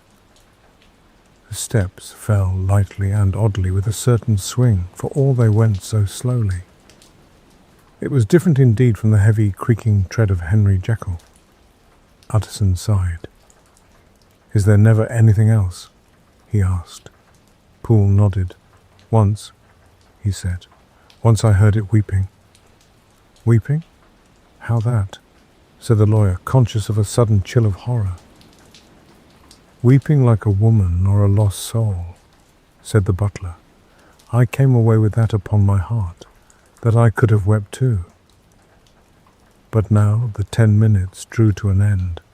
Poole disinterred the axe from under a stack of packing straw. The candle was set upon the nearest table to light them to the attack, and they drew near with bated breath to where that patient foot was still going up and down, in the quiet of the night. Jekyll, cried Utterson with a loud voice, I demand to see you. He paused a moment, but there came no reply. I give you fair warning. Our suspicions are aroused, and I must, and shall see you, he resumed. If not by fair means, then by foul. If not of your consent, then by brute force. Utterson, said the voice, for God's sake, have mercy. Ah, that's not Jekyll's voice, it's Hyde's, cried Utterson. Down with the door, Poole. Poole swung the axe over his shoulder. The blow shook the building, and the red baize door leaped against the lock and hinges.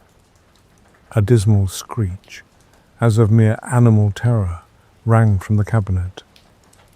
Up went the axe again, and again the panels crashed and the frame bounded. 4 times the blow fell. But the wood was tough, and the fittings were of excellent workmanship, and it was not until the 5th that the lock burst and the wreck of the door fell inwards on the carpet. The besiegers, appalled by their own riot and the stillness that had succeeded, stood back a little and peered in. There lay the cabinet before their eyes in the quiet lamplight. A good fire glowing and chattering on the hearth, the kettle singing its thin strain, a drawer or two open, papers neatly set forth on the business table, and nearer the fire, the things laid out for tea. The quietest room, you would have said, and, but for the glazed presses full of chemicals, the most commonplace that night in London. Right in the middle, there lay the body of a man sorely contorted and still twitching. They drew near on tiptoe, turned it on its back, and beheld the face of Edward Hyde.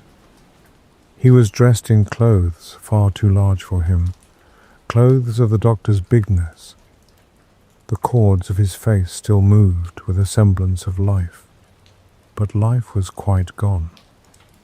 And by the crushed file in the hand, and the strong smell of kernels that hung upon the air, Utterson knew that he was looking on the body of a self-destroyer.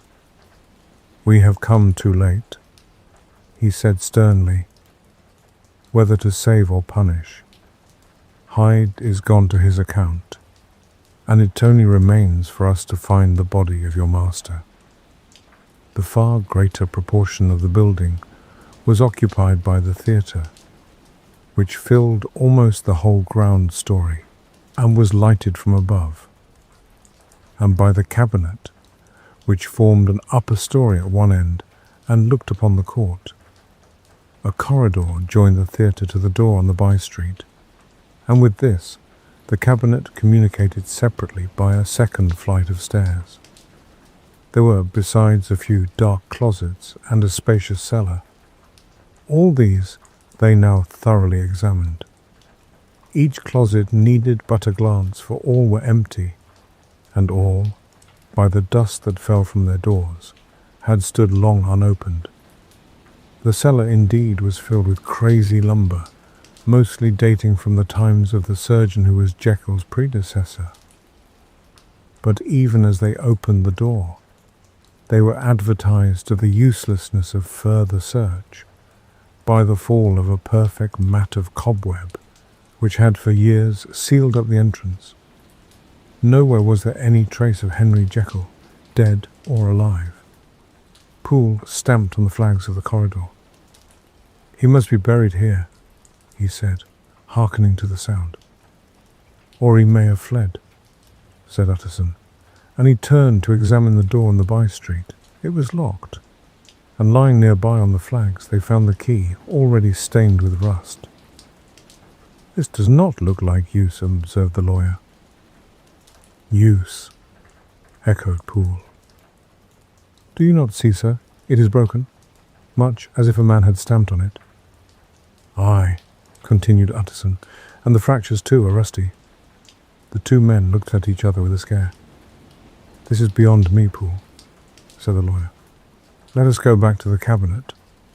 They mounted the stair in silence, and still with an occasional awe-struck glance at the dead body, proceeded more thoroughly to examine the contents of the cabinet. At one table there were traces of chemical work, various measured heaps of some white salt, being laid on glass saucers, as though for an experiment in which the unhappy man had been prevented. "That is the same drug that I was always bringing him," said Poole. And even as he spoke, the kettle with a startling noise boiled over. This brought them to the fireside, where the easy chair was drawn cosily up, and the tea things stood ready to the sitter's elbow, the very sugar in the cup. There were several books on a shelf. One lay beside the tea things open. and Utterson was amazed to find it a copy of a pious work, for which Jekyll had several times expressed a great esteem, annotated in his own hand, with startling blasphemies. Next, in the course of their review of the chamber, the searchers came to the cheval glass, into whose depths they looked with an involuntary horror.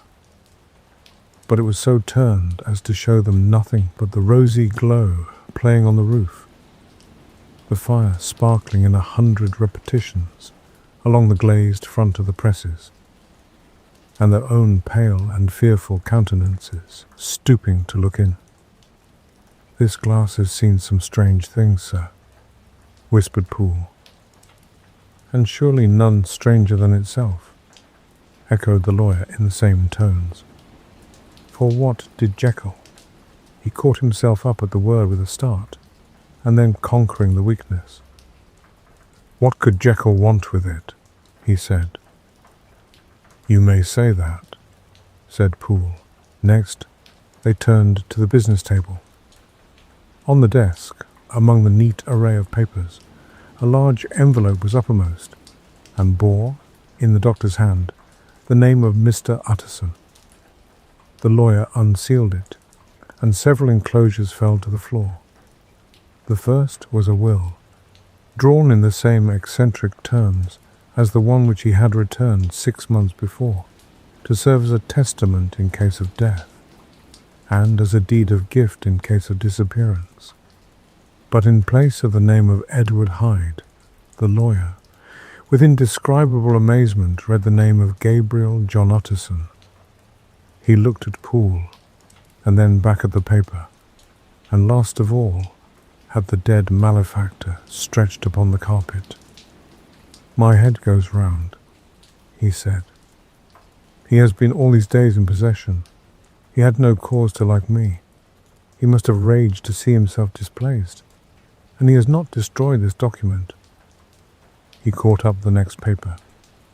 It was a brief note in the doctor's hand, and dated at the top. "Oh, Poole," the lawyer cried, "he was alive and here this day. He cannot have been disposed of in so short a space. He must be still alive. He must have fled. And then, why fled?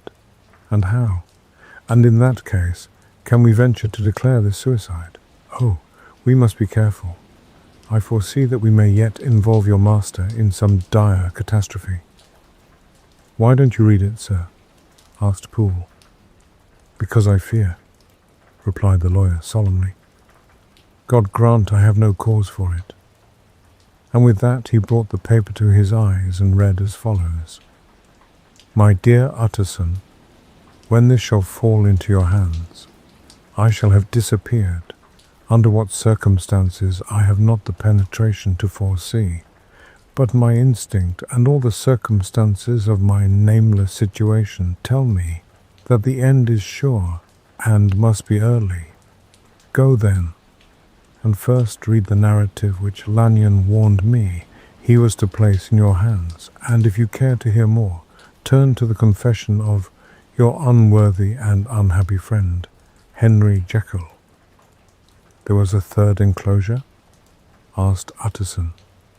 "Here, sir," said Poole, and gave into his hands a considerable packet sealed in several places. The lawyer put it in his pocket. "I would say nothing of this paper. If your master has fled or is dead, we may at least save his credit. It is now 10. I must go home and read these documents in quiet. But I shall be back before midnight, when we shall send for the police." They went out, locking the door of the theatre behind them, and Utterson, once more leaving the servants gathered about the fire in the hall, trudged back to his office to read the 2 narratives in which this mystery was now to be explained. Dr. Lanyon's narrative. On the 9th of January, now 4 days ago, I received by the evening delivery a registered envelope, addressed in the hand of my colleague and old school companion, Henry Jekyll. I was a good deal surprised by this, for we were by no means in the habit of correspondence. I had seen the man, dined with him, indeed, the night before, and I could imagine nothing in our intercourse that should justify formality of registration. The contents increased my wonder, for this is how the letter ran. 10th December, 18. Dear Lanyon, you are one of my oldest friends, and although we may have differed at times on scientific questions, I cannot remember, at least on my side, any break in our affection. There was never a day when, if you had said to me, Jekyll, my life, my honor, my reason depend upon you, I would not have sacrificed my left hand to help you. Lanyon, my life, my honor, my reason are all at your mercy. If you fail me tonight, I am lost. You might suppose, after this preface, that I am going to ask you for something dishonorable to grant. Judge for yourself. I want you to postpone all other engagements for tonight. Aye, even if you are summoned to the bedside of an emperor, to take a cab, unless your carriage should be actually at the door, and with this letter in your hand for consultation, to drive straight to my house. Poole, my butler, has his orders. You will find him waiting your arrival with a locksmith. The door of my cabinet is then to be forced, and you are to go in alone. To open the glazed press, letter E, on the left hand, breaking the lock if it be shut, and to draw out, with all its contents as they stand, the fourth drawer from the top, or, which is the same thing, the third from the bottom. In my extreme distress of mind, I have a morbid fear of misdirecting you, but even if I am in error, you may know the right drawer by its contents, some powders, a file, and a paper book. This drawer I beg of you to carry back with you to Cavendish Square exactly as it stands. That is the first part of the service. Now for the second. You should be back, if you set out at once on the receipt of this, long before midnight. But I will leave you that amount of margin, not only in the fear of one of those obstacles that can neither be prevented nor foreseen, but because an hour when your servants are in bed is to be preferred for what will then remain to do. At midnight, then, I have to ask you to be alone in your consulting room, to admit with your own hand into the house a man who will present himself in my name, and to place in his hands the drawer that you will have brought with you from my cabinet. Then you will have played your part and earned my gratitude completely. 5 minutes afterwards, if you insist upon an explanation, you will have understood that these arrangements are of capital importance, and that by the neglect of one of them, fantastic as they must appear, you might have charged your conscience with my death or the shipwreck of my reason. Confident as I am that you will not trifle with this appeal, my heart sinks and my hand trembles at the bare thought of such a possibility. Think of me at this hour, in a strange place, labouring under a blackness of distress that no fancy can exaggerate, and yet well aware that if you will but punctually serve me, my troubles will roll away like a story that is told. Serve me, my dear Lanyon, and save your friend, H.J.P.S. I had already sealed this up when a fresh terror struck upon my soul. It is possible that the post office may fail me, and this letter not come into your hands until tomorrow morning. In that case, dear Lanyon, do my errand when it shall be most convenient for you in the course of the day, and once more expect my messenger at midnight. It may then already be too late, and if that night passes without event, you will know that you have seen the last of Henry Jekyll. Upon the reading of this letter, I made sure my colleague was insane, but till that was proved beyond the possibility of doubt, I felt bound to do as he requested. The less I understood of this farrago, the less I was in a position to judge of its importance, and an appeal so worded could not be set aside without a grave responsibility. I rose accordingly from table, got into a hansom, and drove straight to Jekyll's house. The butler was awaiting my arrival. He had received by the same post as mine a registered letter of instruction, and had sent at once for a locksmith and a carpenter. The tradesmen came while we were yet speaking, and we moved in a body to old Dr. Denman's surgical theatre, from which, as you are doubtless aware, Jekyll's private cabinet is most conveniently entered. The door was very strong, the lock excellent. The carpenter avowed he would have great trouble and have to do much damage if force were to be used, and the locksmith was near despair. But this last was a handy fellow, and after 2 hours' work, the door stood open. The press marked E was unlocked, and I took out the drawer, had it filled up with straw and tied in a sheet, and returned with it to Cavendish Square. Here I proceeded to examine its contents.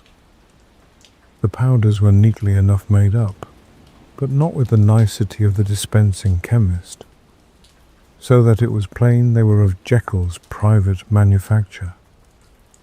And when I opened one of the wrappers, I found what seemed to me a simple crystalline salt of a white colour.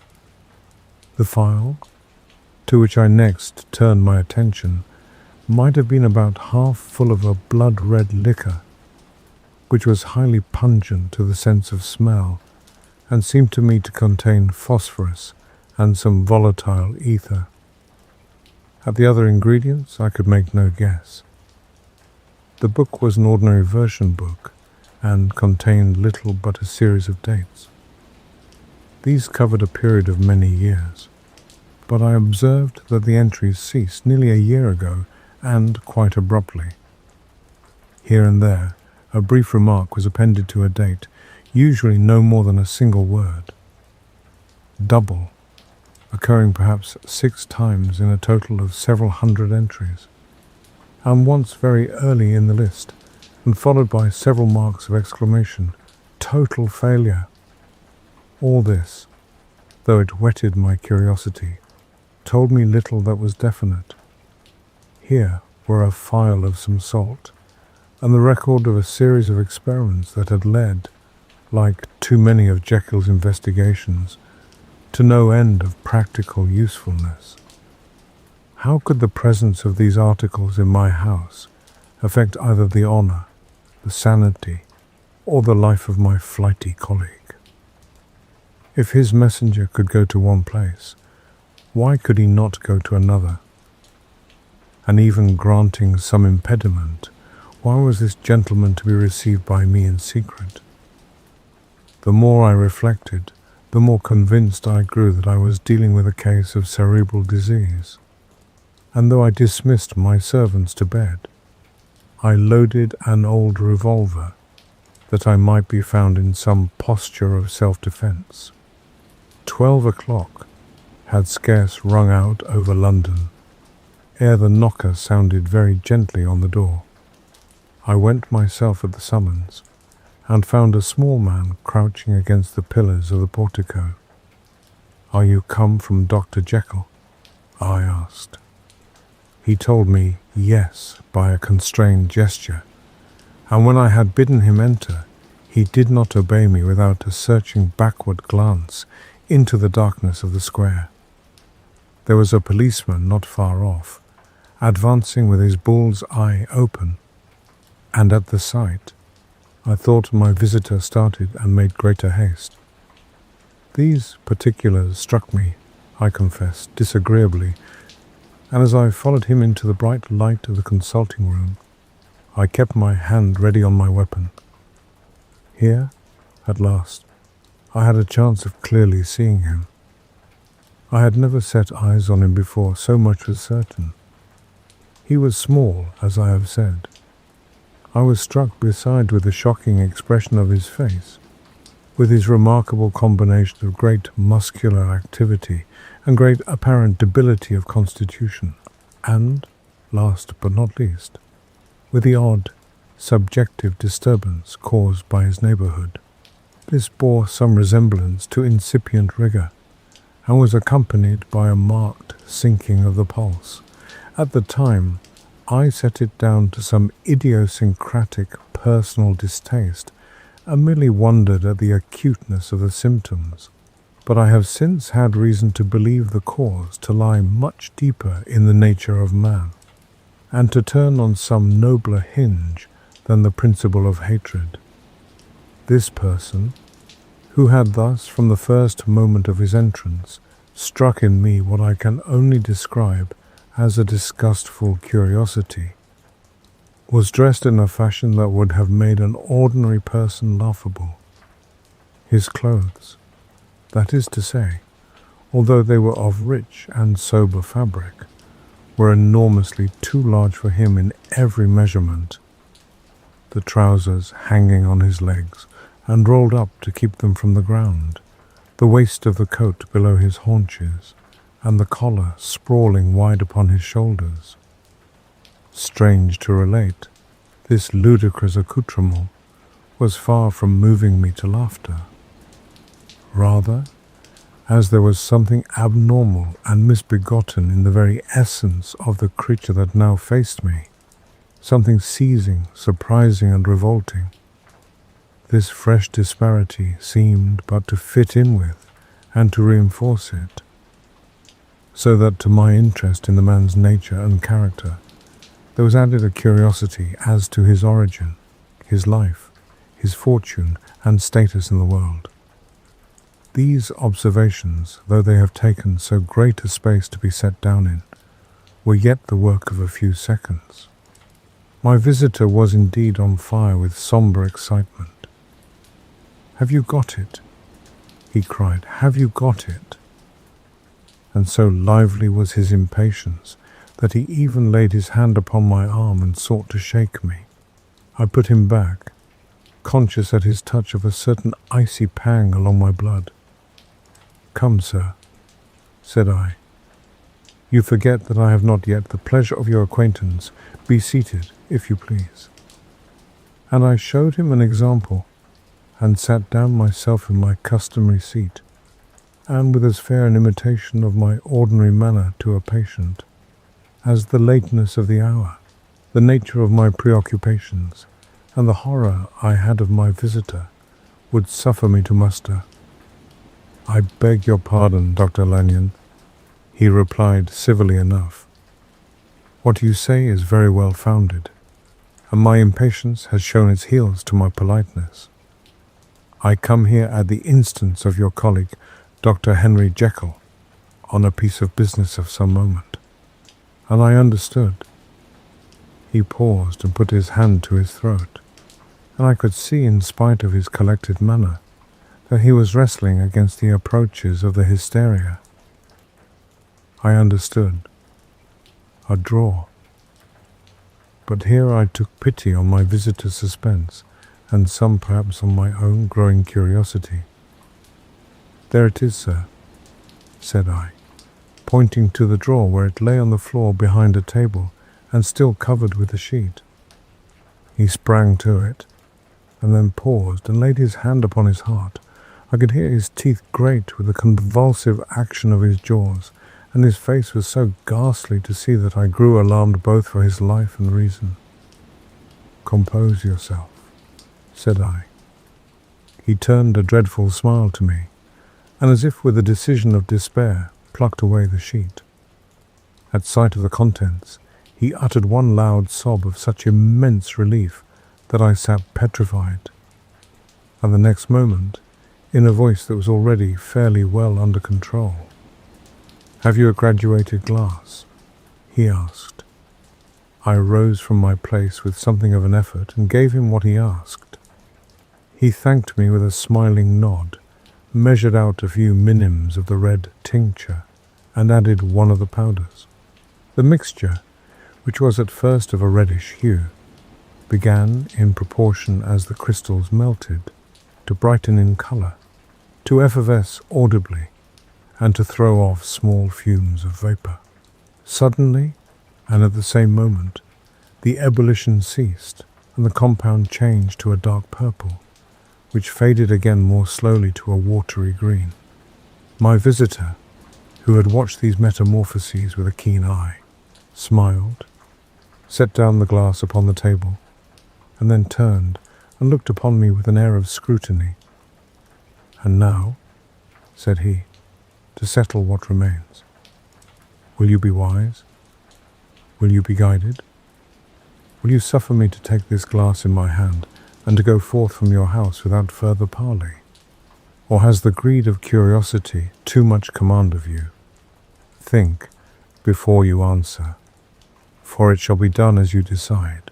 As you decide, you shall be left as you were before, and neither richer nor wiser, unless the sense of service rendered to a man in mortal distress may be counted as a kind of riches of the soul. Or, if you shall so prefer to choose, a new province of knowledge and new avenues to fame and power shall be laid open to you, here, in this room, upon the instant, and your sight shall be blasted by a prodigy to stagger the unbelief of Satan."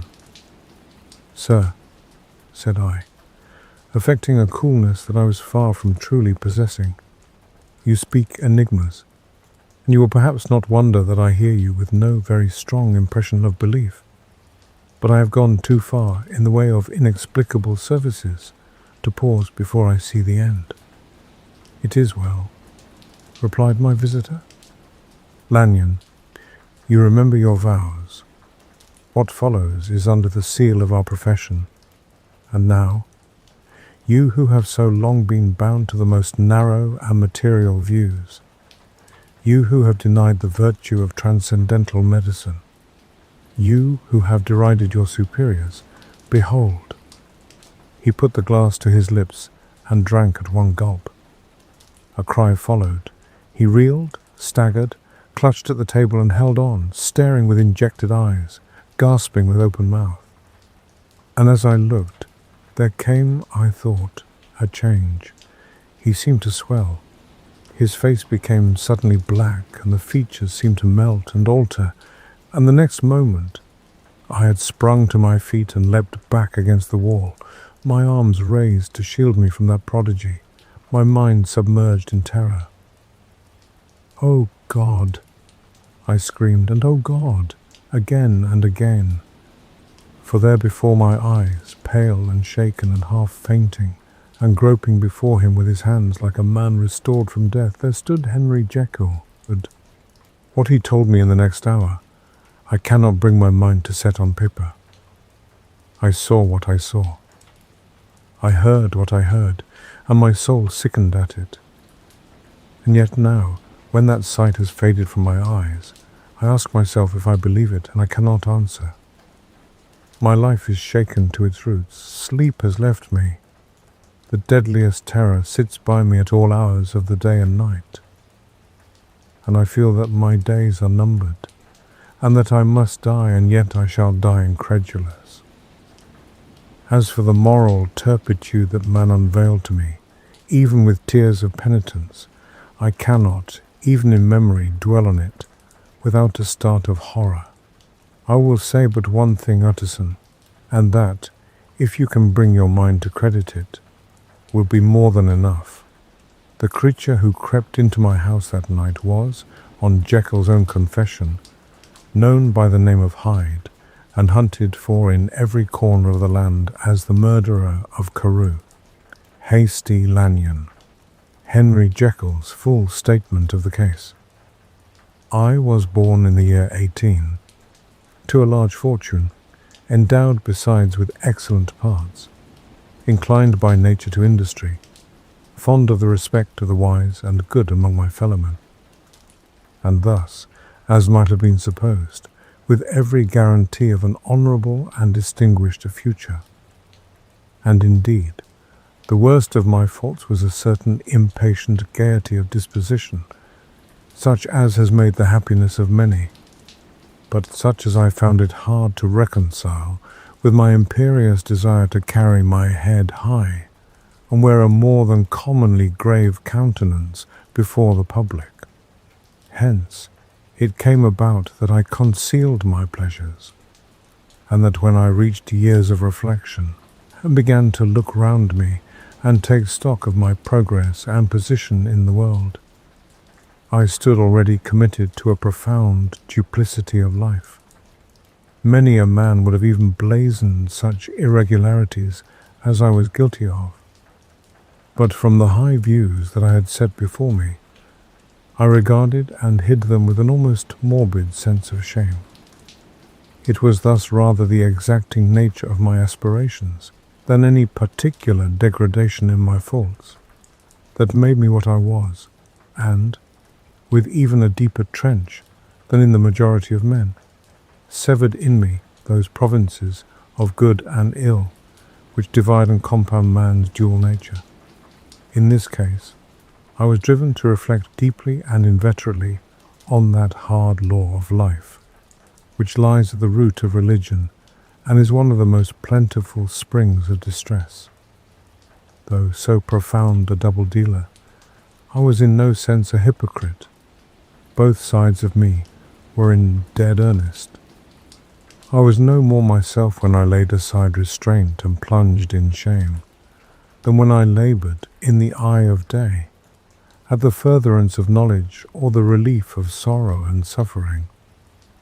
And it chanced that the direction of my scientific studies, which led wholly towards the mystic and the transcendental, reacted and shed a strong light on this consciousness of the perennial war among my members.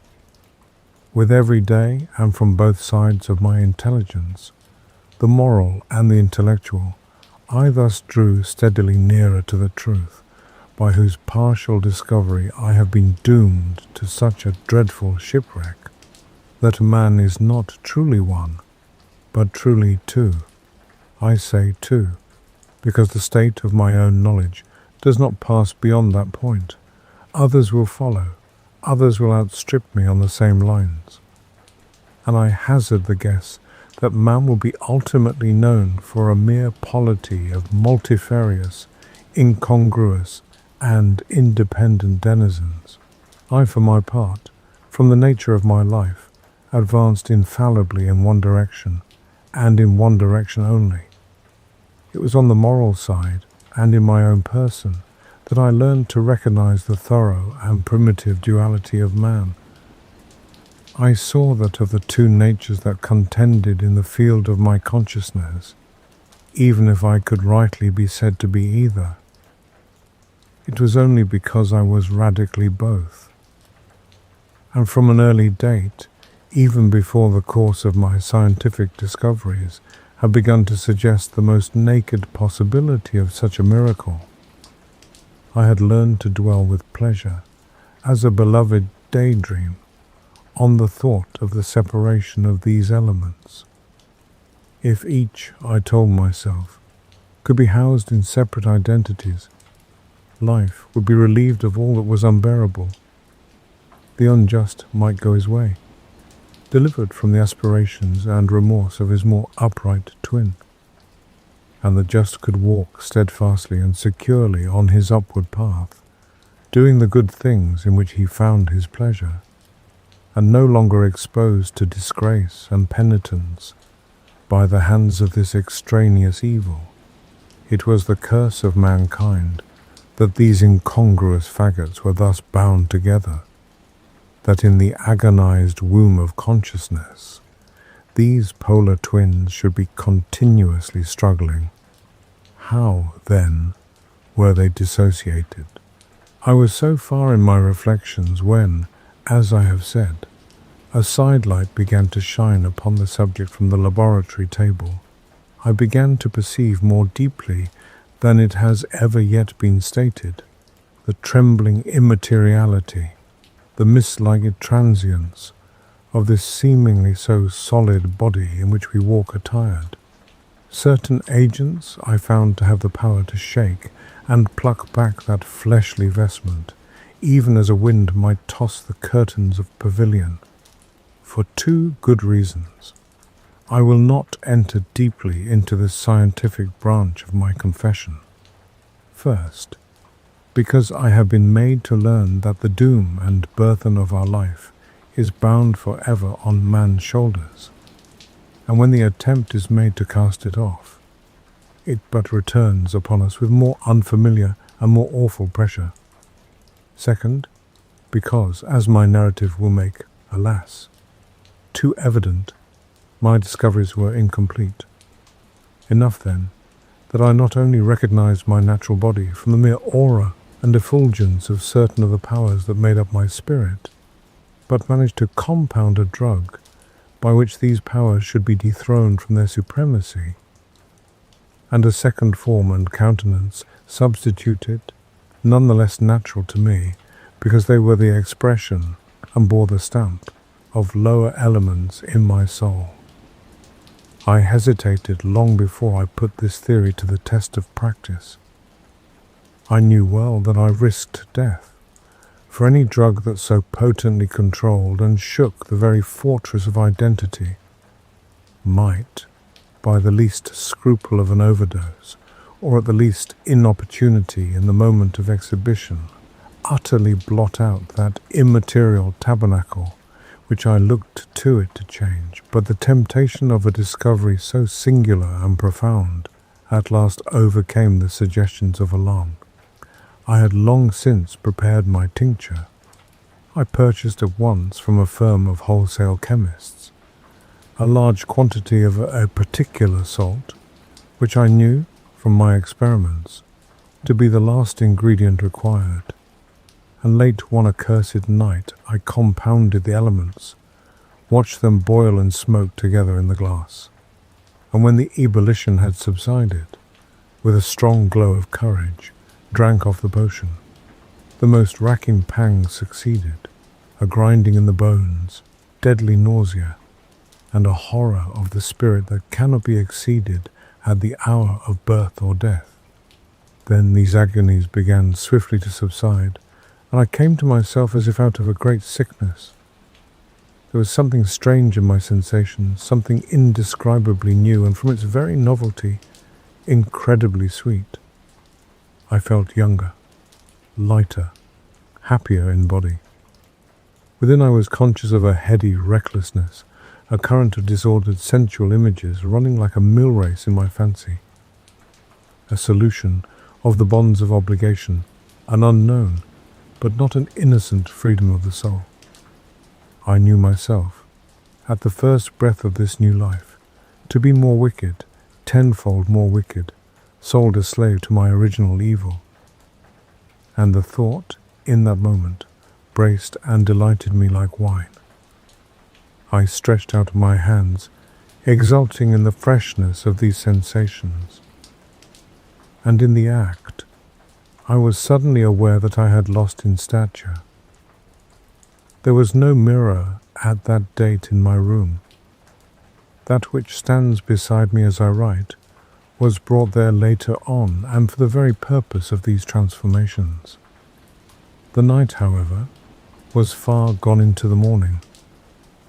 The morning, black as it was nearly ripe for the conception of the day. The inmates of my house were locked in the most rigorous hours of slumber, and I determined, flushed as I was with hope and triumph, to venture in my new shape as far as to my bedroom. I crossed the yard, wherein the constellations looked down upon me. I could have thought, with wonder, the first creature of that sort that their unsleeping vigilance had yet disclosed to them. I stole through the corridors, a stranger in my own house, and coming to my room, I saw for the first time the appearance of Edward Hyde. I must here speak by theory alone, saying not that which I know, but that which I suppose to be most probable. The evil side of my nature, to which I had now transferred the stamping efficacy, was less robust and less developed than the good which I had just deposed. Again, in the course of my life, which had been, after all, 9/10 a life of effort, virtue, and control, it had been much less exercised and much less exhausted. And hence, as I think, it came about that Edward Hyde was so much smaller, slighter, and younger than Henry Jekyll. Even as good shone upon the countenance of the one, evil was written broadly and plainly on the face of the other. Evil besides, which I must still believe to be the lethal side of man, had left on that body an imprint of deformity and decay. And yet when I looked upon that ugly idol in the glass, I was conscious of no repugnance, rather of a leap of welcome. This too was myself. It seemed natural and human. In my eyes it bore a livelier image of the spirit. It seemed more express and single than the imperfect and divided countenance I had been hitherto accustomed to call mine. And in so far, I was doubtless right. I have observed that when I wore the semblance of Edward Hyde, none could come near to me at first without a visible misgiving of the flesh. This, as I take it, was because all human beings, as we meet them, are commingled out of good and evil, and Edward Hyde, alone in the ranks of mankind, was pure evil. I lingered but a moment at the mirror. The second and conclusive experiment had yet to be attempted. It yet remained to be seen if I had lost my identity beyond redemption, and must flee before daylight from a house that was no longer mine. And hurrying back to my cabinet, I once more prepared and drank the cup. Once more suffered the pangs of dissolution, and came to myself once more with the character, the stature, and the face of Henry Jekyll. That night I had come to the fatal crossroads. Had I approached my discovery in a more noble spirit, had I risked the experiment while under the empire of generous or pious aspirations, all must have been otherwise, and from these agonies of death and birth, I had come forth an angel instead of a fiend. The drug had no discriminating action. It was neither diabolical nor divine.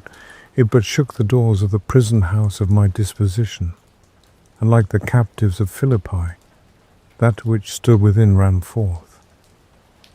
At that time my virtue slumbered. My evil, kept awake by ambition, was alert and swift to seize the occasion. And the thing that was projected was Edward Hyde. Hence, although I had now two characters as well as two appearances, one was wholly evil, and the other was still the old Henry Jekyll, that incongruous compound of whose reformation and improvement I had already learned to despair. The movement was thus wholly toward the worse. Even at that time, I had not conquered my aversions to the dryness of a life of study. I would still be merrily disposed at times, and as my pleasures were, to say the least, undignified, and I was not only well known and highly considered, but growing towards the elderly man, this incoherency of my life was daily growing more unwelcome. It was on this side that my new power tempted me until I fell in slavery. I had but to drink the cup, to doff at once the body of the noted professor, and to assume, like a thick cloak, that of Edward Hyde. I smiled at the notion. It seemed to me at the time to be humorous, and I made my preparations with the most studious care. I took and furnished that house in Soho, to which Hyde was tracked by the police, and engaged as a housekeeper a creature whom I knew well to be silent and unscrupulous. On the other side, I announced to my servants that a Mr. Hyde, whom I described, was to have full liberty and power about my house in the square, and to parry mishaps, I even called and made myself a familiar object in my second character. I next drew up that will, to which you so much objected, so that if anything befell me in the person of Dr. Jekyll, I could enter on that of Edward Hyde without pecuniary loss, and thus fortified, as I supposed, on every side, I began to profit by the strange immunities of my position. Men have before hired bravos to transact their crimes, while their own person and reputation sat under shelter. I was the first that ever did so for his pleasures. I was the first that could plod in the public eye with a load of genial respectability, and in a moment, like a schoolboy, strip off these lendings and spring headlong into the sea of liberty. But for me, in my impenetrable mantle, the safety was complete. Think of it. I did not even exist. Let me but escape into my laboratory door.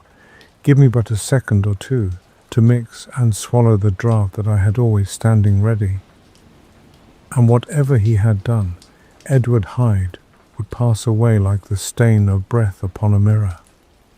And there in his stead, quietly at home, trimming the midnight lamp in his study, a man who could afford to laugh at suspicion would be Henry Jekyll. The pleasures which I made haste to seek in my disguise were, as I have said, undignified. I would scarce use a harder term. But in the hands of Edward Hyde, they soon began to turn toward the monstrous.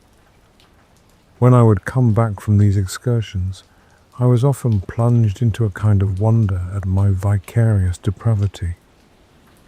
This familiar that I called out of my own soul, and sent forth alone to do his good pleasure, was a being inherently malign and villainous.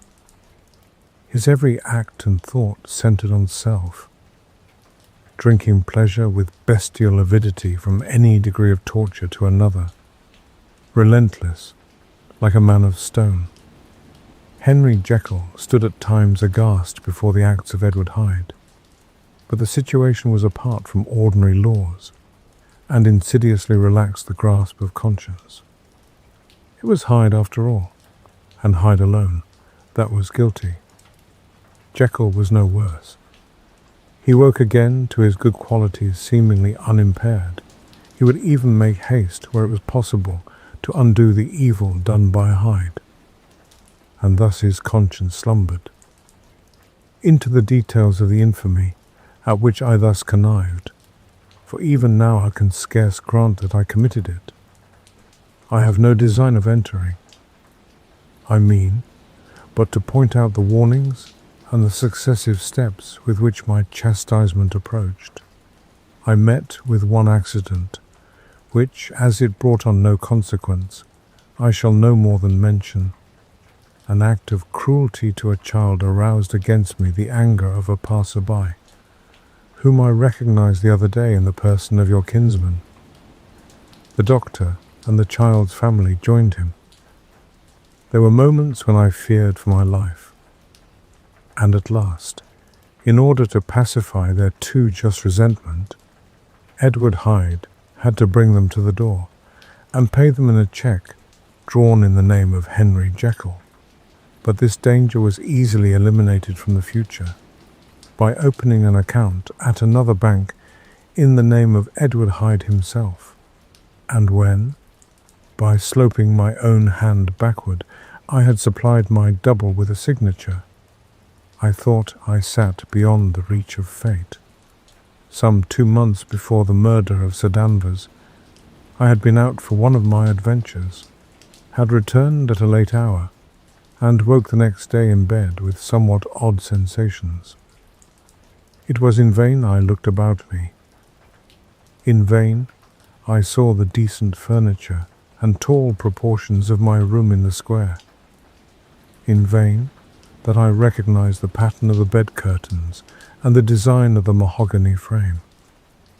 Something still kept insisting that I was not where I was, that I had not wakened where I seemed to be, but in the little room in Soho where I was accustomed to sleep in the body of Edward Hyde. I smiled to myself, and in my psychological way began lazily to inquire into the elements of this illusion, occasionally, even as I did so, dropping back into a comfortable morning doze. I was still so engaged when in one of my more wakeful moments, my eyes fell upon my hand. Now the hand of Henry Jekyll, as you have often remarked, was professional in shape and size. It was large, firm, white, and comely. But the hand which I now saw, clearly enough, in the yellow light of a mid-London morning, lying half shut on the bedclothes, was lean, corded, knuckly, of a dusky pallor, and thickly shaded with a swart growth of hair. It was the hand of Edward Hyde. I must have stared upon it for near half a minute, sunk as I was in the mere stupidity of wonder, before terror woke up in my breast as sudden and startling as the crash of cymbals. And bounding from my bed, I rushed to the mirror. At the sight that met my eyes, my blood was changed into something exquisitely thin and icy. Yes, I had gone to bed Henry Jekyll. I had awakened Edward Hyde. How was this to be explained, I asked myself, and then with another bound of terror, how was it to be remedied? It was well on in the morning. The servants were up. All my drugs were in the cabinet. A long journey down 2 pairs of stairs, through the back passage, across the open court, and through the anatomical theatre, from where I was then standing, horror-struck. It might indeed be possible to cover my face, but of what use was that when I was unable to conceal the alteration in my stature? And then, with an overpowering sweetness of relief, it came back upon my mind that the servants were already used to the coming and going of my second self. I had soon dressed, as well as I was able, in clothes of my own size, had soon passed through the house, where Bradshaw stared and drew back at seeing Mr. Hyde at such an hour, and in such a strange array. And 10 minutes later, Dr. Jekyll had returned to his own shape, and was sitting down, with a darkened brow, to make a feint of breakfasting. Small indeed was my appetite.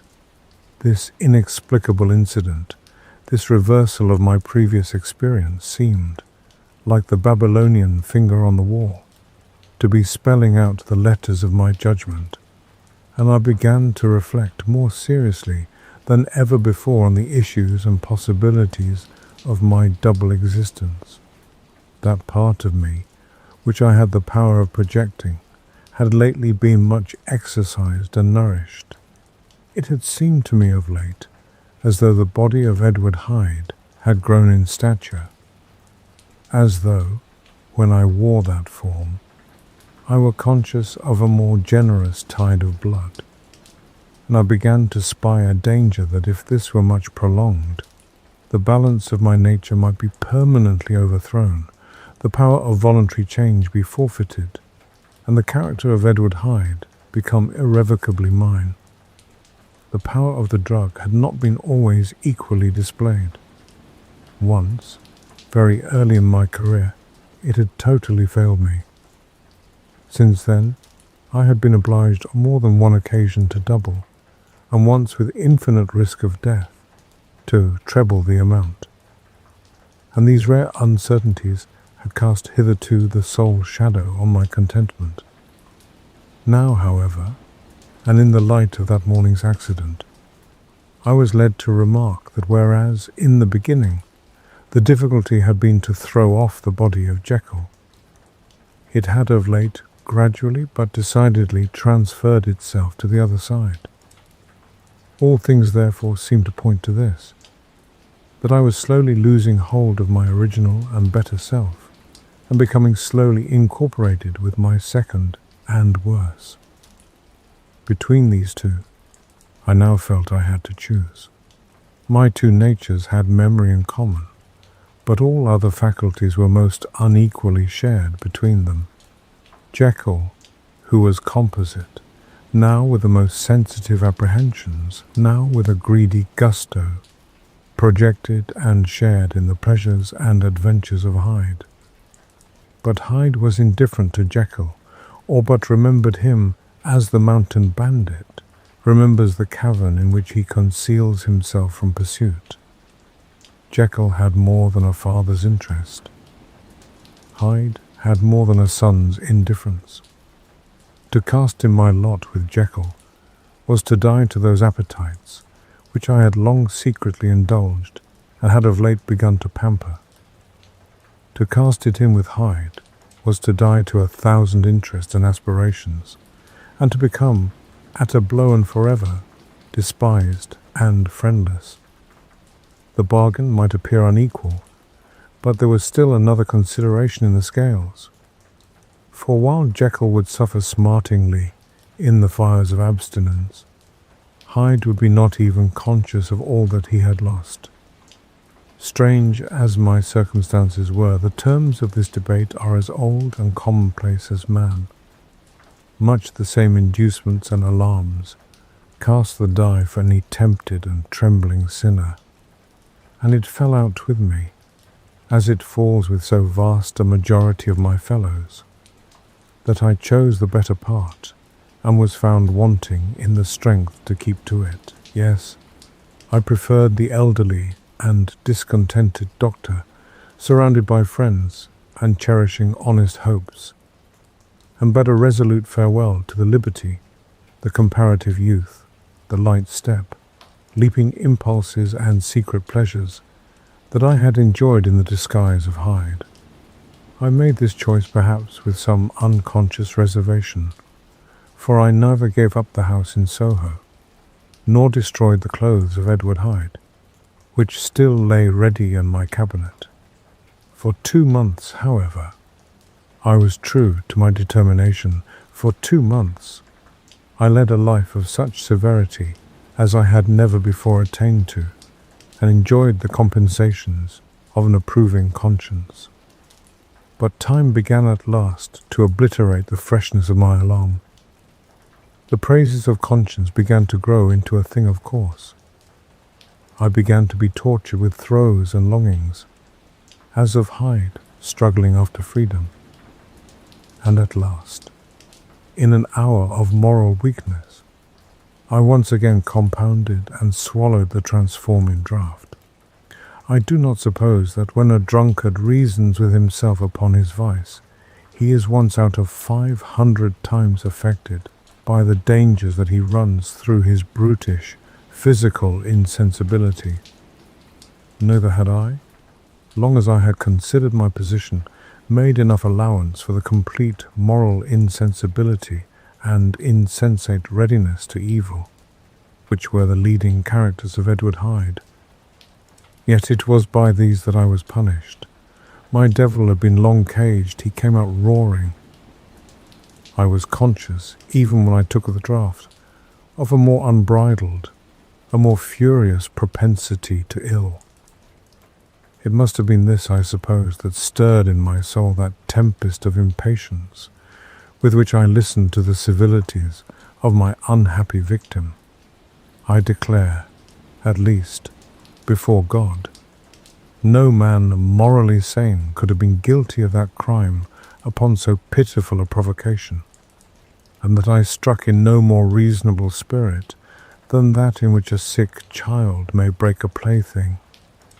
But I had voluntarily stripped myself of all those balancing instincts by which even the worst of us continues to walk, with some degree of steadiness among temptations, and in my case, to be tempted, however slightly, was to fall.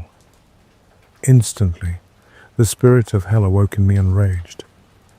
With a transport of glee I mauled the unresisting body, tasting delight from every blow, and it was not till weariness had begun to succeed that I was suddenly, in the top fit of my delirium, struck through the heart by a cold thrill of terror. A mist dispersed. I saw my life to be forfeit, and fled from the scene of these excesses, at once glorying and trembling, my lust of evil gratified and stimulated, my love of life screwed to the topmost peg. I ran to the house in Soho and, to make assurance doubly sure, destroyed my papers.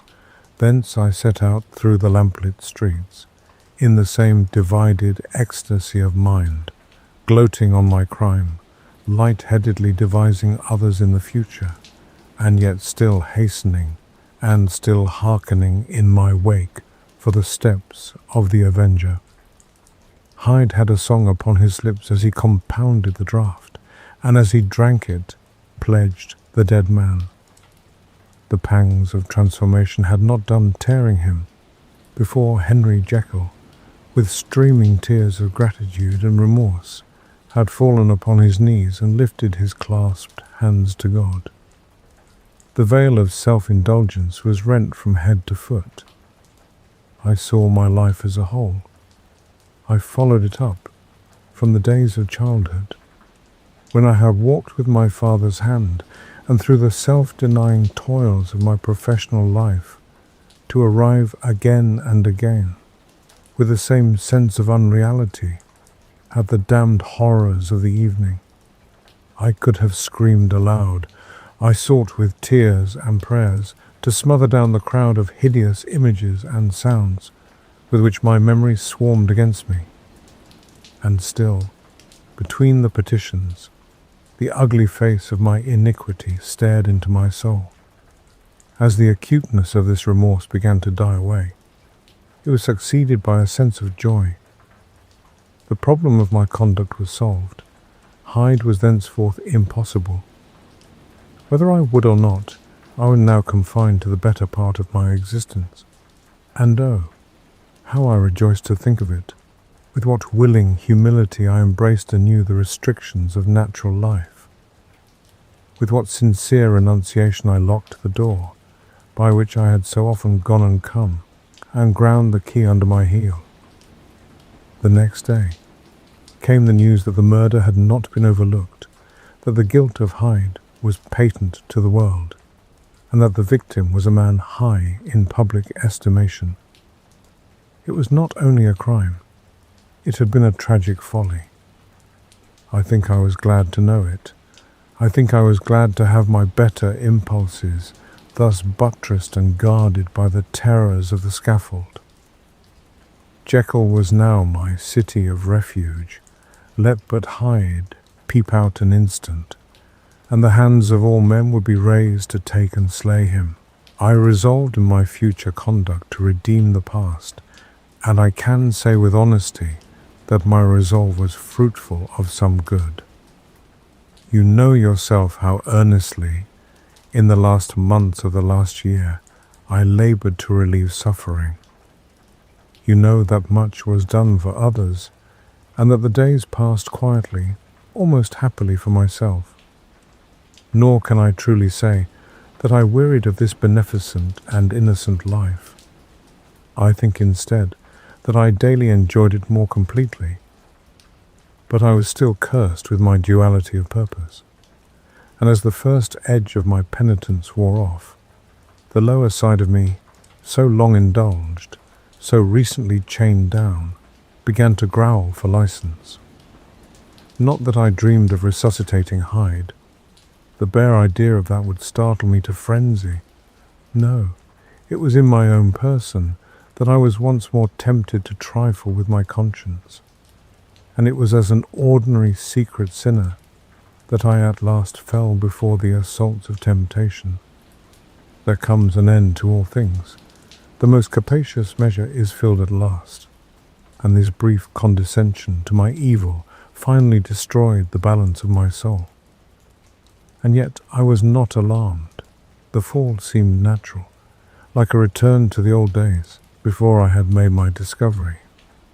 It was a fine, clear January day, wet underfoot, where the frost had melted but cloudless overhead, and the Regent's Park was full of winter chirrupings and sweet with spring odours. I sat in the sun on a bench, the animal within me licking the chops of memory. The spiritual side a little drowsed, promising subsequent penitence, but not yet moved to begin. After all, I reflected, I was like my neighbours. And then I smiled, comparing myself with other men, comparing my active goodwill with the lazy cruelty of their neglect. And at the very moment of that vainglorious thought, a qualm came over me, a horrid nausea and the most deadly shuddering. These passed away and left me faint, and then, as in its turn faintness subsided, I began to be aware of a change in the temper of my thoughts, a greater boldness, a contempt of danger, a solution of the bonds of obligation. I looked down. My clothes hung formlessly on my shrunken limbs. The hand that lay on my knee was corded and hairy. I was once more Edward Hyde. A moment before, I had been safe of all men's respect, wealthy, beloved, the cloth laying for me in the dining room at home. And now I was the common quarry of mankind, hunted, houseless, a known murderer, thrall to the gallows. My reason wavered, but it did not fail me utterly. I have more than once observed that in my second character, my faculties seemed sharpened to a point, and my spirits more tensely elastic. Thus it came about that where Jekyll perhaps might have succumbed, Hyde rose to the importance of the moment. My drugs were in one of the presses of my cabinet. How was I to reach them? That was the problem that, crushing my temples in my hands, I set myself to solve. The laboratory door I had closed. If I sought to enter by the house, my own servants would consign me to the gallows. I saw I must employ another hand and thought of Lanyon. How was he to be reached? How persuaded? Supposing that I escaped capture in the streets, how was I to make my way into his presence? And how should I, an unknown and displeasing visitor, prevail on the famous physician to rifle the study of his colleague, Dr. Jekyll? Then I remembered that of my original character. One part remained to me.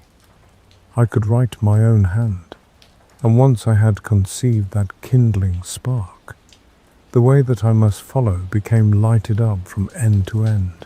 Thereupon, I arranged my clothes as best I could, and summoning a passing hansom, drove to an hotel in Portland Street, the name of which I chanced to remember. At my appearance, which was indeed comical enough, however tragic a fate these garments covered, the driver could not conceal his mirth.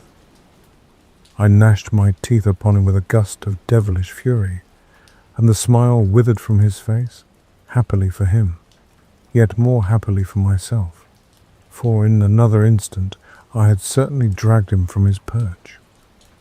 At the inn as I entered, I looked about me with so black a countenance as made the attendants tremble. Not a look did they exchange in my presence, but obsequiously took my orders, led me to a private room, and brought me wherewithal to write. Hyde in danger of his life was a creature new to me, shaken with inordinate anger, strung to the pitch of murder, lusting to inflict pain.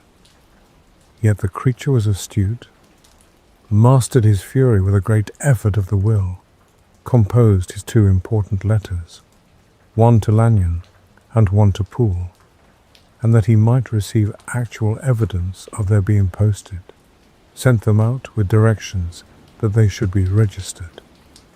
Thenceforward, he sat all day over the fire in the private room, gnawing his nails.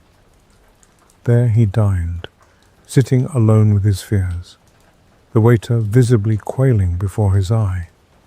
And thence, when the night was fully come, he set forth in the corner of a closed cab, and was driven to and fro by the streets of the city. He, I say. I cannot say I. That child of hell had nothing human. Nothing lived in him but fear and hatred. And when at last, thinking the driver had begun to grow suspicious, he discharged the cab and ventured on foot, attired in his misfitting clothes. an object marked out for observation, into the midst of the nocturnal passengers. These two base passions raged within him like a tempest. He walked fast, hunted by his fears, chattering to himself, skulking through the less frequented thoroughfares, counting the minutes that still divided him from midnight. Once a woman spoke to him, offering, I think, a box of lights. He smote her in the face, and she fled. When I came to myself at Lanyon's, the horror of my old friend perhaps affected me somewhat. I do not know. It was at least but a drop in the sea to the abhorrence with which I looked back upon these hours. A change had come over me. It was no longer the fear of the gallows. It was the horror of being Hyde that racked me. I received Lanyon's condemnation partly in a dream. It was partly in a dream that I came home to my own house and got into bed. I slept after the prostration of the day, with a stringent and profound slumber, which not even the nightmares that wrung me could avail to break. I awoke in the morning shaken, weakened, but refreshed. I still hated and feared the thought of the brute that slept within me, and I had not, of course, forgotten the appalling dangers of the day before. But I was once more at home, in my own house and close to my drugs, and gratitude for my escape shone so strong in my soul that it almost rivaled the brightness of hope. I was stepping leisurely across the court after breakfast, drinking the chill of the air with pleasure, when I was seized again with those indescribable sensations that heralded the change, and I had but the time to gain the shelter of my cabinet before I was once again raging and freezing with the passions of Hyde. It took on this occasion a double dose to recall me to myself, and alas, 6 hours after, as I sat looking sadly in the fire, the pangs returned, and the drug had to be re-administered. In short, from that day forth it seemed only by a great effort as of gymnastics, and only under the immediate stimulation of the drug, that I was able to wear the countenance of Jekyll. At all hours of the day and night, I would be taken with a premonitory shudder. Above all, if I slept, or even dozed for a moment in my chair, it was always as Hyde that I awakened, under the strain of this continually impending doom, and by the sleeplessness to which I now condemn myself, even beyond what I had thought possible to man, I became, in my own person, a creature eaten up and emptied by fever, languidly weak both in body and mind, and solely occupied by one thought, the horror of my other self. But when I slept, or when the virtue of the medicine wore off, I would leap almost without transition, for the pangs of transformation grew daily less marked, into the possession of a fancy brimming with images of terror, a soul boiling with causeless hatreds, and a body that seemed not strong enough to contain the raging energies of life. The powers of Hyde seemed to have grown with the sickliness of Jekyll, and certainly the hate that now divided them was equal on each side. With Jekyll, it was a thing of vital instinct. He had now seen the full deformity of that creature that shared with him some of the phenomena of consciousness, and was co-heir with him to death. And beyond these links of community, which in themselves made the most poignant part of his distress, he thought of Hyde, for all his energy of life, as of something not only hellish, but inorganic. This was the shocking thing, that the slime of the pit seemed to utter cries and voices, that the amorphous dust gesticulated and sinned, that what was dead and had no shape should usurp the offices of life. And this again, that insurgent horror was knit to him closer than a wife, closer than an eye. lay caged in his flesh, where he heard it mutter and felt it struggle to be born. And at every hour of weakness, and in the confidence of slumber, prevailed against him, and deposed him out of life. The hatred of Hyde for Jekyll was of a different order. His terror of the gallows drove him continually to commit temporary suicide, and return to his subordinate station of a part instead of a person. But he loathed the necessity. He loathed the despondency into which Jekyll was now fallen, and he resented the dislike with which he was himself regarded. Hence the ape-like tricks that he would play me, scrawling in my own hand blasphemies on the pages of my books, burning the letters and destroying the portrait of my father. And indeed, had it not been for his fear of death, he would long ago have ruined himself in order to involve me in the ruin. But his love of life is wonderful. I go further. I, who sicken and freeze at the mere thought of him, when I recall the abjection and passion of this attachment, and when I know how he fears my power to cut him off by suicide, I find it in my heart to pity him. It is useless, and the time awfully fails me to prolong this description. No one has ever suffered such torments. Let that suffice. And yet even to these, habit brought, no, not alleviation, but a certain callousness of soul, a certain acquiescence of despair. And my punishment might have gone on for years, but for the last calamity which has now fallen, and which has finally severed me from my own face and nature, my provision of the salt, which had never been renewed since the date of the first experiment, began to run low. I sent out for a fresh supply and mixed the draught. The ebullition followed, and the first change of colour, not the second. I drank it, and it was without efficiency. You will learn from Poole how I have had London ransacked. It was in vain, and I am now persuaded that my first supply was impure, and that it was that unknown impurity which lent efficacy to the draught. About a week has passed, and I am now finishing this statement under the influence of the last of the old powders. This, then, is the last time, short of a miracle, that Henry Jekyll can think his own thoughts or see his own face, now, how sadly altered, in the glass. Nor must I delay too long to bring my writing to an end, for if my narrative has hitherto escaped destruction, it has been by a combination of great prudence and great good luck.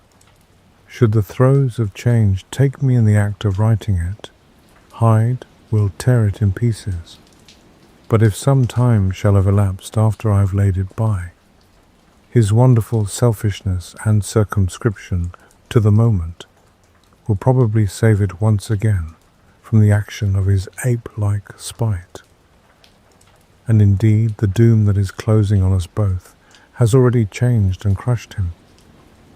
Half an hour from now, when I shall again and forever re-endue that hated personality, I know how I shall sit shuddering and weeping in my chair, or continue, with the most strained and fear-struck ecstasy of listening, to pace up and down this room, my last earthly refuge, and give ear to every sound of menace.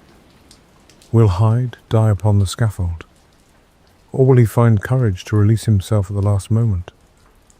God knows. I am careless. This is my true hour of death, and what is to follow concerns another than myself. Here then, as I lay down the pen and proceed to seal up my confession, I bring the life of that unhappy Henry Jekyll to an end.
stock markets will be better.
Strange Case of Dr. Jekyll and Mr. Hyde by Robert Louis Stevenson.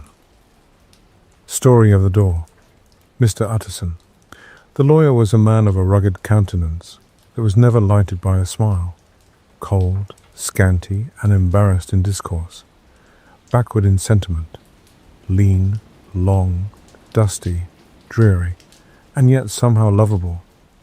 At friendly meetings, and when the wine was to his taste, something eminently human beaconed from his eye, something indeed which never found its way into his talk, but which spoke not only in these silent symbols of the after-dinner face, but more often and loudly in the acts of his life. He was austere with himself, drank gin when he was alone, to mortify a taste for vintages, and though he enjoyed the theatre, had not crossed the doors of one for 20 years. But he had an approved tolerance for others, sometimes wondering almost with envy at the high pressure of spirits involved in their misdeeds, and in any extremity inclined to help rather than to reprove. "I incline to Cain's heresy," he used to say quaintly. "I let my brother go to the devil in his own way." In this character, it was frequently his fortune to be the last reputable acquaintance and the last good influence in the lives of downgoing men.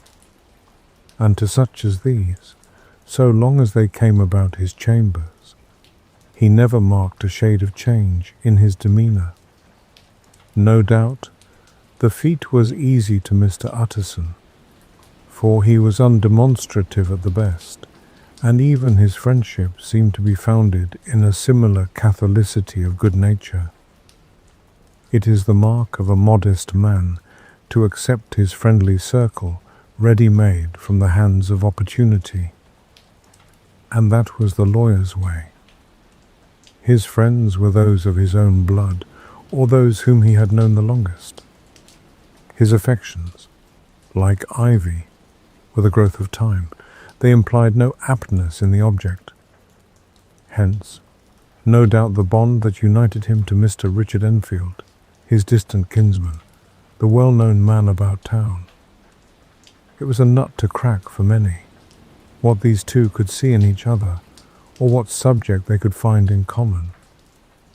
It was reported by those who encountered them in their Sunday walks, that they said nothing, looked singularly dull, and would hail with obvious relief the appearance of a friend. For all that, the two men put the greatest store by these excursions, counted them the chief jewel of each week, and not only set aside occasions of pleasure, but even resisted the calls of business, that they might enjoy them uninterrupted. It chanced on one of these rambles that their way led them down a by-street in a busy quarter of London.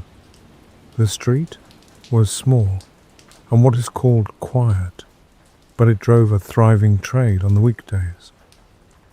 The inhabitants were all doing well, it seemed, and all emulously hoping to do better still, and laying out the surplus of their gains in coquetry, so that the shop fronts stood along that thoroughfare with an air of invitation, like rows of smiling saleswomen.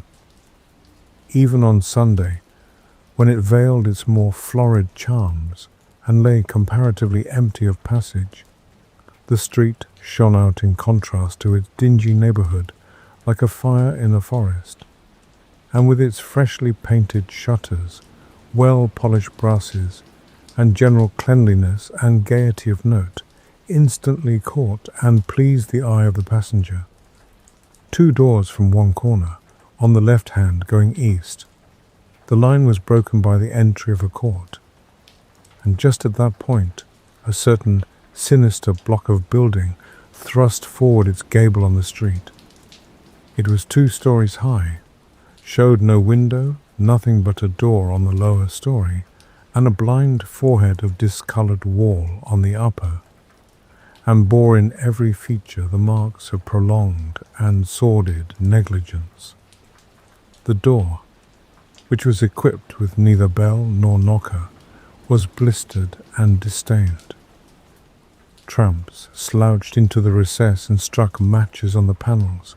Children kept shop upon the steps. The schoolboy had tried his knife on the mouldings.